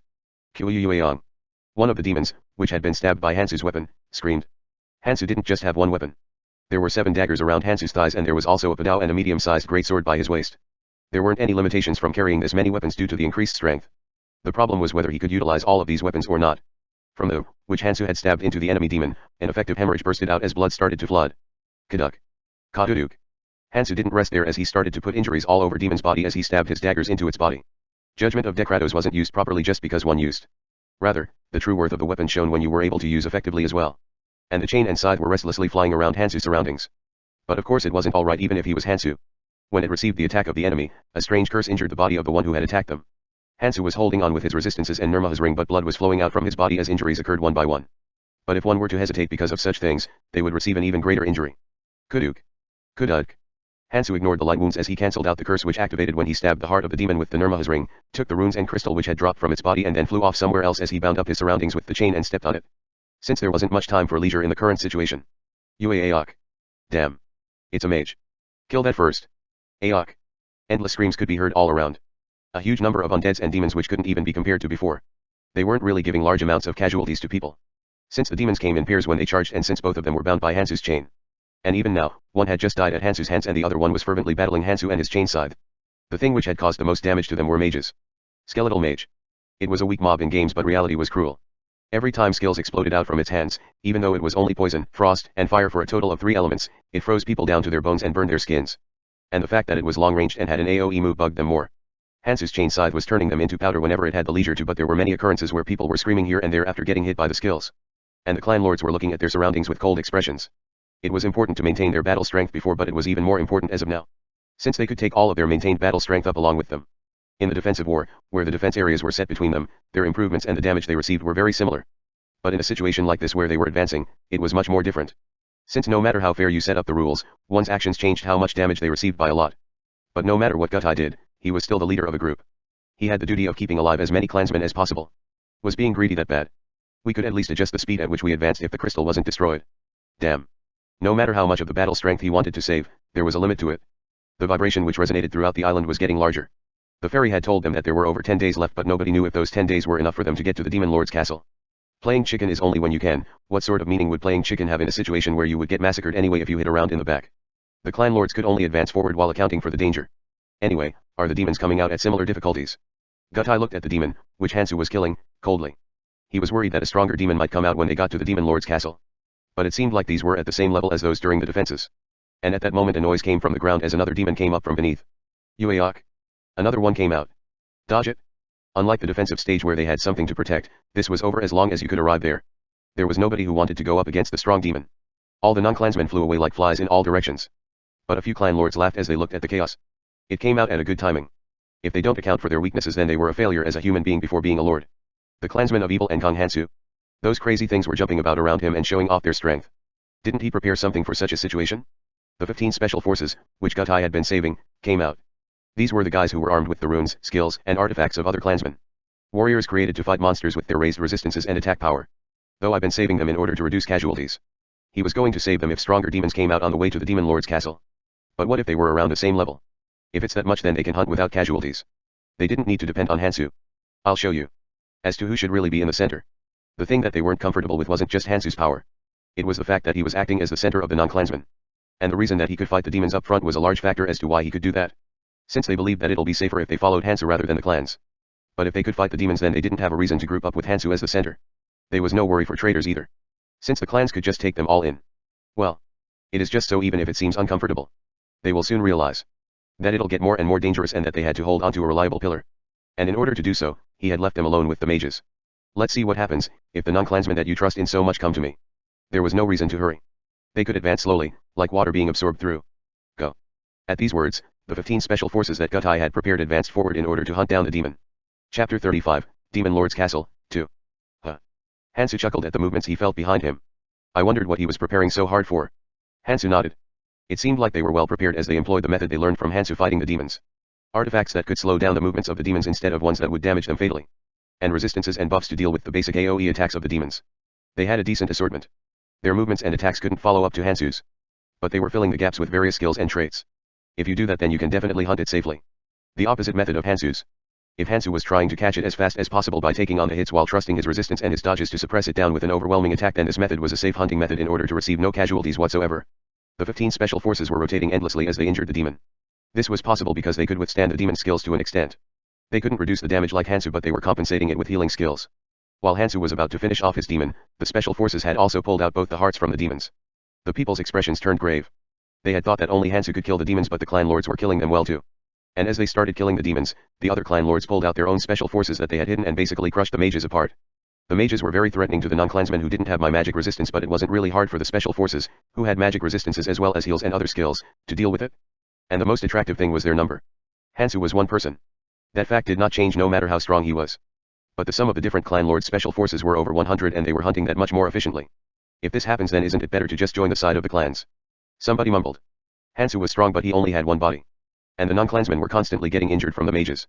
On the other hand, the clan unions were advancing while receiving the thorough protection of the special forces. Bitches, if they had such things, then they should have protected us too. As one person gazed at the special forces in resentment, a friend next to him, whom he had gotten close to during the defense, shook his head. Those words don't even make sense. You think they would protect you? Why would they protect them?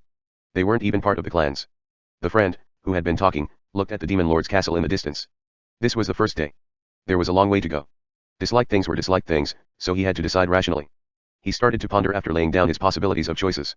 Either to stay in the non-clansman union. Or shamelessly go under the clan union. It's not that bad. The reason why he was worried about being thrown off was because the number that could move through the crystal was limited to 500. But on the other hand, that problem did not exist anymore. No, the clan unions would actually welcome them instead. Since the adventurers who received their symbols would become part of their powers and ascend together. Well, let's at least talk about it. If not, then I can just stay here. It wasn't bad for them no matter what happened. If they were denied, then they could just follow Hansu's back. And if they were welcomed, then they just needed to fight under the clans. And soon multiple people with similar thoughts started to head towards the clans, and Gutai smiled inwardly as he saw this. As I thought, what kind of loyalty would these guys have? They were just grasshoppers looking around for safe areas. The only reason they had gone under Hansu was because he looked quite reliable and because it would be dangerous for them if they stayed behind. As long as their motives for going under Hansu were clear, the answer was already set. Yes. Come. We will take you in. It won't take long. Until he will be left alone. I'm curious. As to how far you can go alone. The people keep leaving. Is it alright like this? Hyunwoo mumbled as he looked at the 300 or so people left. They're all so amazing. Hyunwoo mumbled quietly. They had split up like this within a day of deciding to group up. No, if you look at it another way then it might be something obvious. There aren't many people who have something more important than their own lives.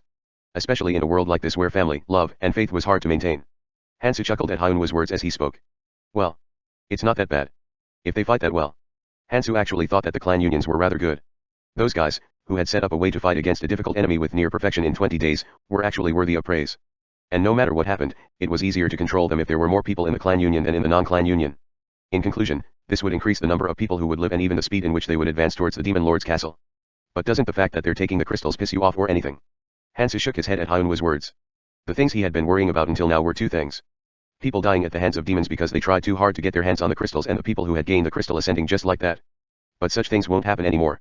There was nothing bad about it because the special forces were hunting demons safely and it was only fair for the killer to take the crystal. And Ares had saved 600 out of 1,000 people. If they advance like this then it meant that the clan lords and their core members won't fall into danger. But why would they leave their gathered powers here and ascend with the crystals? Actually, if they fought better by buying artifacts with the crystal then it was even better for him. Since he will be able to arrive at the Demon Lord's castle with the best bodily condition. It'll be so much better if they only did things up to this point. As soon as his words ended, Gutai walked towards him audaciously from afar. Since we caught it the ownership belonging to us is definite right. Hansu nodded his head. Of course. The ownership of the items that drop from the beast or demon that you killed belongs to you. Gutai shrugged his shoulders. Well yet. He won't fall for simple things such as this. He had thoroughly guarded the crystals from being distributed. And because of this, if he had said something about it then he was going to show some supremacy with that as the reason. He was strong but of course they would win if they put their special forces, which numbered over 100, in front of them and pushed him back. And currently the people under him were quickly dropping out. He thought that once he suppressed him, the 300 people stuck to him will drop off in piles but to come out in such a calm manner. Well. It's not that bad. It wasn't that bad as he saw the guy who hadn't allowed for his intentions to bend act like this. Well. We'll be in more of an advantage as the time goes on. There was no need to hurry. Since the gap will continue to grow. Once he gathered the crystals and got equipped with artifacts like the Drum of Lempal, the gap will clearly get widened. EY. Fucker. Hansu chuckled at Hyunwoo, who was cursing as he looked at Gutai in the distance, and then started to count the number of crystals he had. But if I collect crystals at this rate then I can even obtain. Was a set item. If he were to obtain, which he needed 55 crystals for, then he would be able to progress through the Demon Lord's castle with much more ease from the synergy of the two.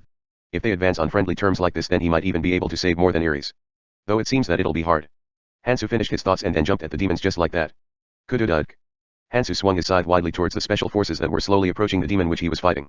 The ground dug up following the path of the scythe and because of this the special force members stopped their movements. Hansu smirked at those special forces. Don't really need to help though. Sunghoon, one of the special forces, grinned at his teeth and then spoke out. But no matter how I see it, it seems very unfair. What does? Sunghoon pointed at the corpse of the demon which was on the ground. You are catching 3 at the same time. And with just a chain on you. Since they had gotten under the clans, they couldn't prevent damage from the mages from reaching the clansmen anymore. And because of this the lords split up their special forces. 60 people were fighting the demons with around 12 people to 1 while the remaining 40 were to go up against mages. But while the 60 were hunting 5, Hansu killed 3 by himself. As if he had spat on them already, he tied them up one by one with the chains and then killed them off one by one. There was a difference in speed due to the fact that they were fighting rather safely in order to prevent injuries from happening to every precious special force member whilst Hansu was charging in like a maniac without caring for his body. But even so, they were 60 people. And not any 60, these were the elites who were created by combining psychic powers, skills, and runes by using the resources of the whole clan. Hansu smirked as he spoke. That's why I first moved to action when you came to kill them. Just like before. Damnable bastard. What had occurred was that he had split up 2 of the 3 demons, who were tied up by the chain, to approach another 6 of them at a time. He had tied up 3 but only fought 1 at a time so they had split up a team to approach the other 2 which were tied up. And then this guy just let loose the chains which tied the 2 up, which of course made the demons go on a rampage, and almost caused one of the special forces to die. Damnable. It seemed like there were many demons but once they started killing them, there weren't as many of them. The number of demons which had appeared to them within the past 3 days was about 50. While they killed 30, Hansu had eaten up 19 of them all alone. And because of this the lords couldn't keep up their face. Since they had killed 30 with 12 people. And they couldn't even get 10 when they fought for 10 days straight. On whose nose did they want to stick this? TL, Korean saying describing inadequate things. This won't do. Sunghoon quickly backed off with a cold expression and then hurriedly walked towards his lord, Gutai. A genius is really a genius. He had a gist of it but for their hunting speeds to have that much of a difference. Well. The crystals aren't the important things. The crystals were bonuses no matter what happened. Gutai sighed after making a fed-up expression and thought of his motives. He had thought about the past when he read the Romance of Three Kingdoms. *TL, whoever does not know what this is, go read it. But here there were 12 clans. It was likely that the stage would get smaller as they went higher and higher. If they think about organizing things later, then it'll be too late. Let's see, if you say it takes 10 days, then the remaining time is 7 days. If you discard the fact that they had to go up against undeads and demons without stopping as they advanced, it was a rather long time. But it wasn't that long in order to complete his plans. I acknowledge the fact that you're strong. Acknowledge. He was really strong. Even more so than the clan he created with all his might. And he will think that from now on, there will be times where his individual strength would surpass the strength of a group. I really want to take him. But he had already looked into this.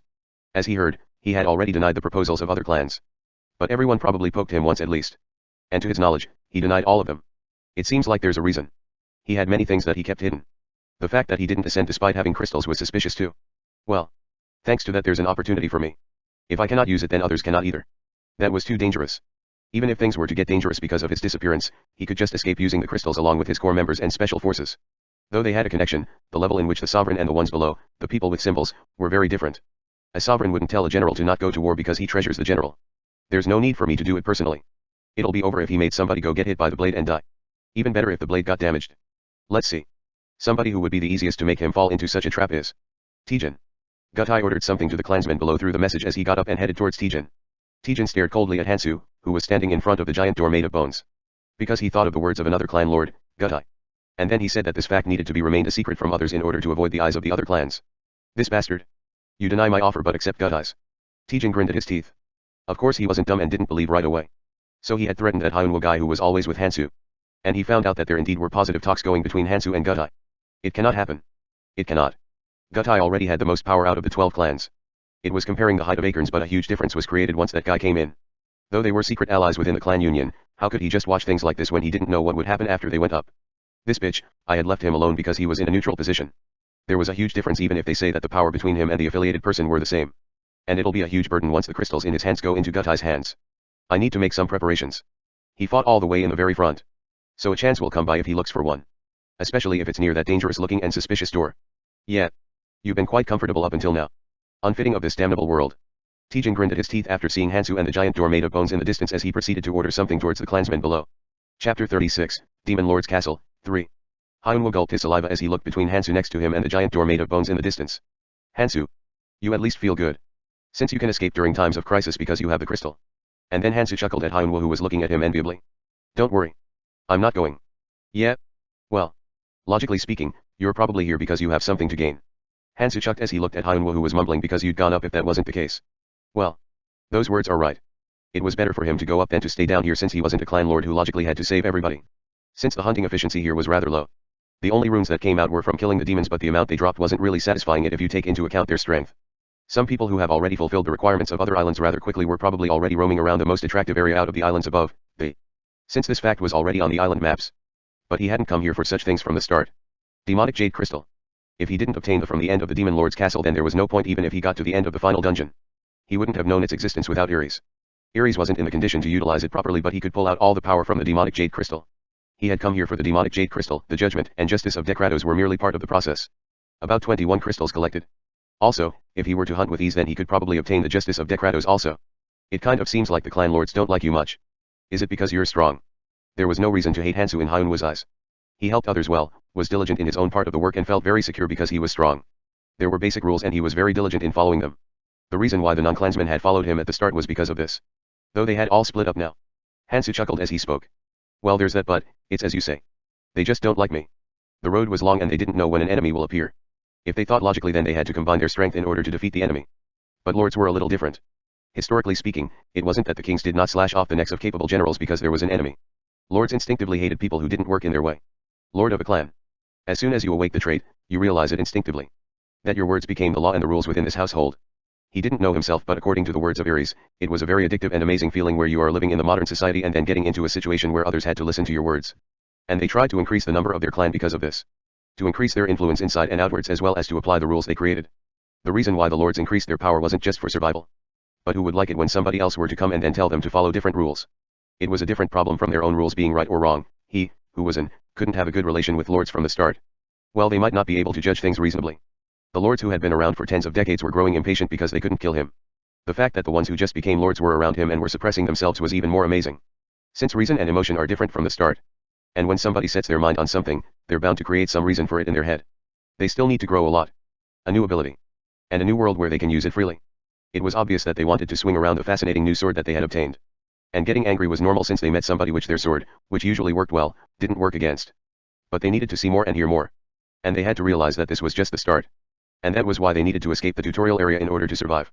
The most important quality of a lord wasn't suppressing the other lord. Suppressing oneself and knowing how to work with other lords was the most important thing. Even Quan Gunju and the Lord of Dark Angler weren't self-assertive.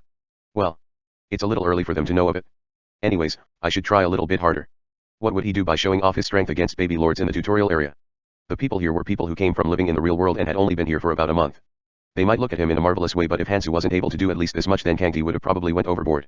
His real rivals were people who have been here for a few years or even 20 years while going through all sorts of hardships from square one. People who had broken through a tutorial like this over 10 or so years ago and had been roaming around the other world for a long time. His goal wasn't to be ahead of others by 1 to 2 years. He had to catch up to 20 years between him and them. Hansu loosened up the tension in his body as he approached the first gateway, the door of bones. The time it will take to eat up the rest of the members will be about 3 days. It seems it'll take a while. The non-clansmen couldn't follow him. They will receive more damage than usual as the environment gets harsher if they did not have the commands of a lord. And that was why he induced the clan lords to absorb them back in. Since it seemed like most members had been absorbed into the clans, things were doable. Let's have a look here. They'll have some sort of an image as they see how he deals with the gatekeeper. Hansu smiled at Hyunwoo and slowly walked forward. Gutai frowned as he looked at the giant door in front of him.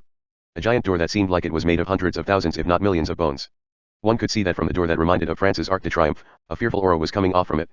Let's see, the remaining number is 1200. 100 died in 3 days. From one's view it was merely a trivial loss. This was a result that came off from Hansu and the special forces fighting the demons competitively. If both of them were slugging about, then the damage would have skyrocketed. Well, since they have almost absorbed them all. As people saw that Hansu didn't care about keeping them safe and was focused on hunting the demons, they all ran and joined the clans. They had all realized, though Hansu can hunt all the demons with his body alone, that he could not defend them from the attacks of countless mages. If they didn't go into the clans, then the special forces wouldn't defend them and then they'll be wide open against the attacks of the mages. Though the people who had survived from Hansu hunting the demons were hundreds, being safer was the better option. While Gutai was making a satisfied expression, a familiar existence appeared in front of the giant door. Hello everyone. Welcome to the first of the 3 doors, the door of bones. There wasn't any other name that more befitting. The fairy who had seen the people's expressions nodded. It's very simple. Do you see the giant door over there? You just need to get past it. It's closed. The giant door that the fairy pointed to was firmly closed. But then climbing the walls that stretched tens of meters next to it seemed impossible. No, if they were meant to be climbed, then why would the door exist? We don't even know if the fairy might kill us as an example on the way up. Their lives were too precious to test climbing up the wall when they could just talk it out. The fairy laughed as it spoke.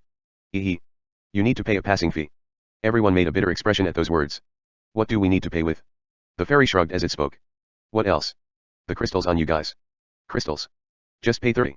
Then it'll be a free pass. Curses almost exploded out from their mouths. The sum total they had hunted in the past 3 days was 50.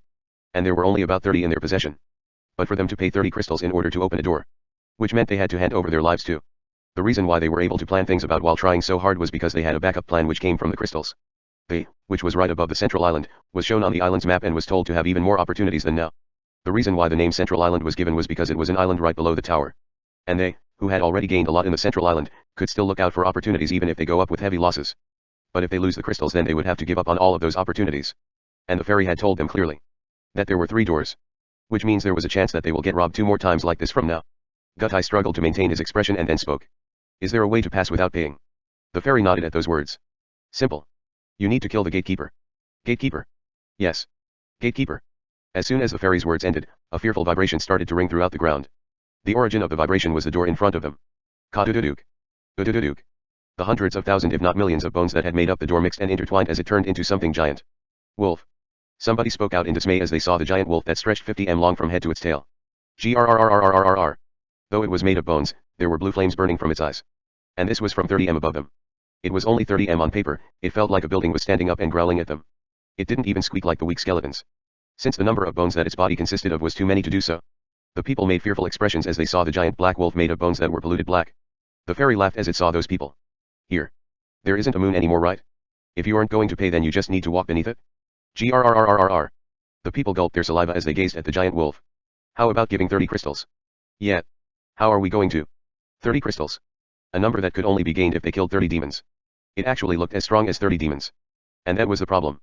They had hunted 50 of them by killing them 8 or 9 at a time, but 30 of them charging at them at once was of a different dimension.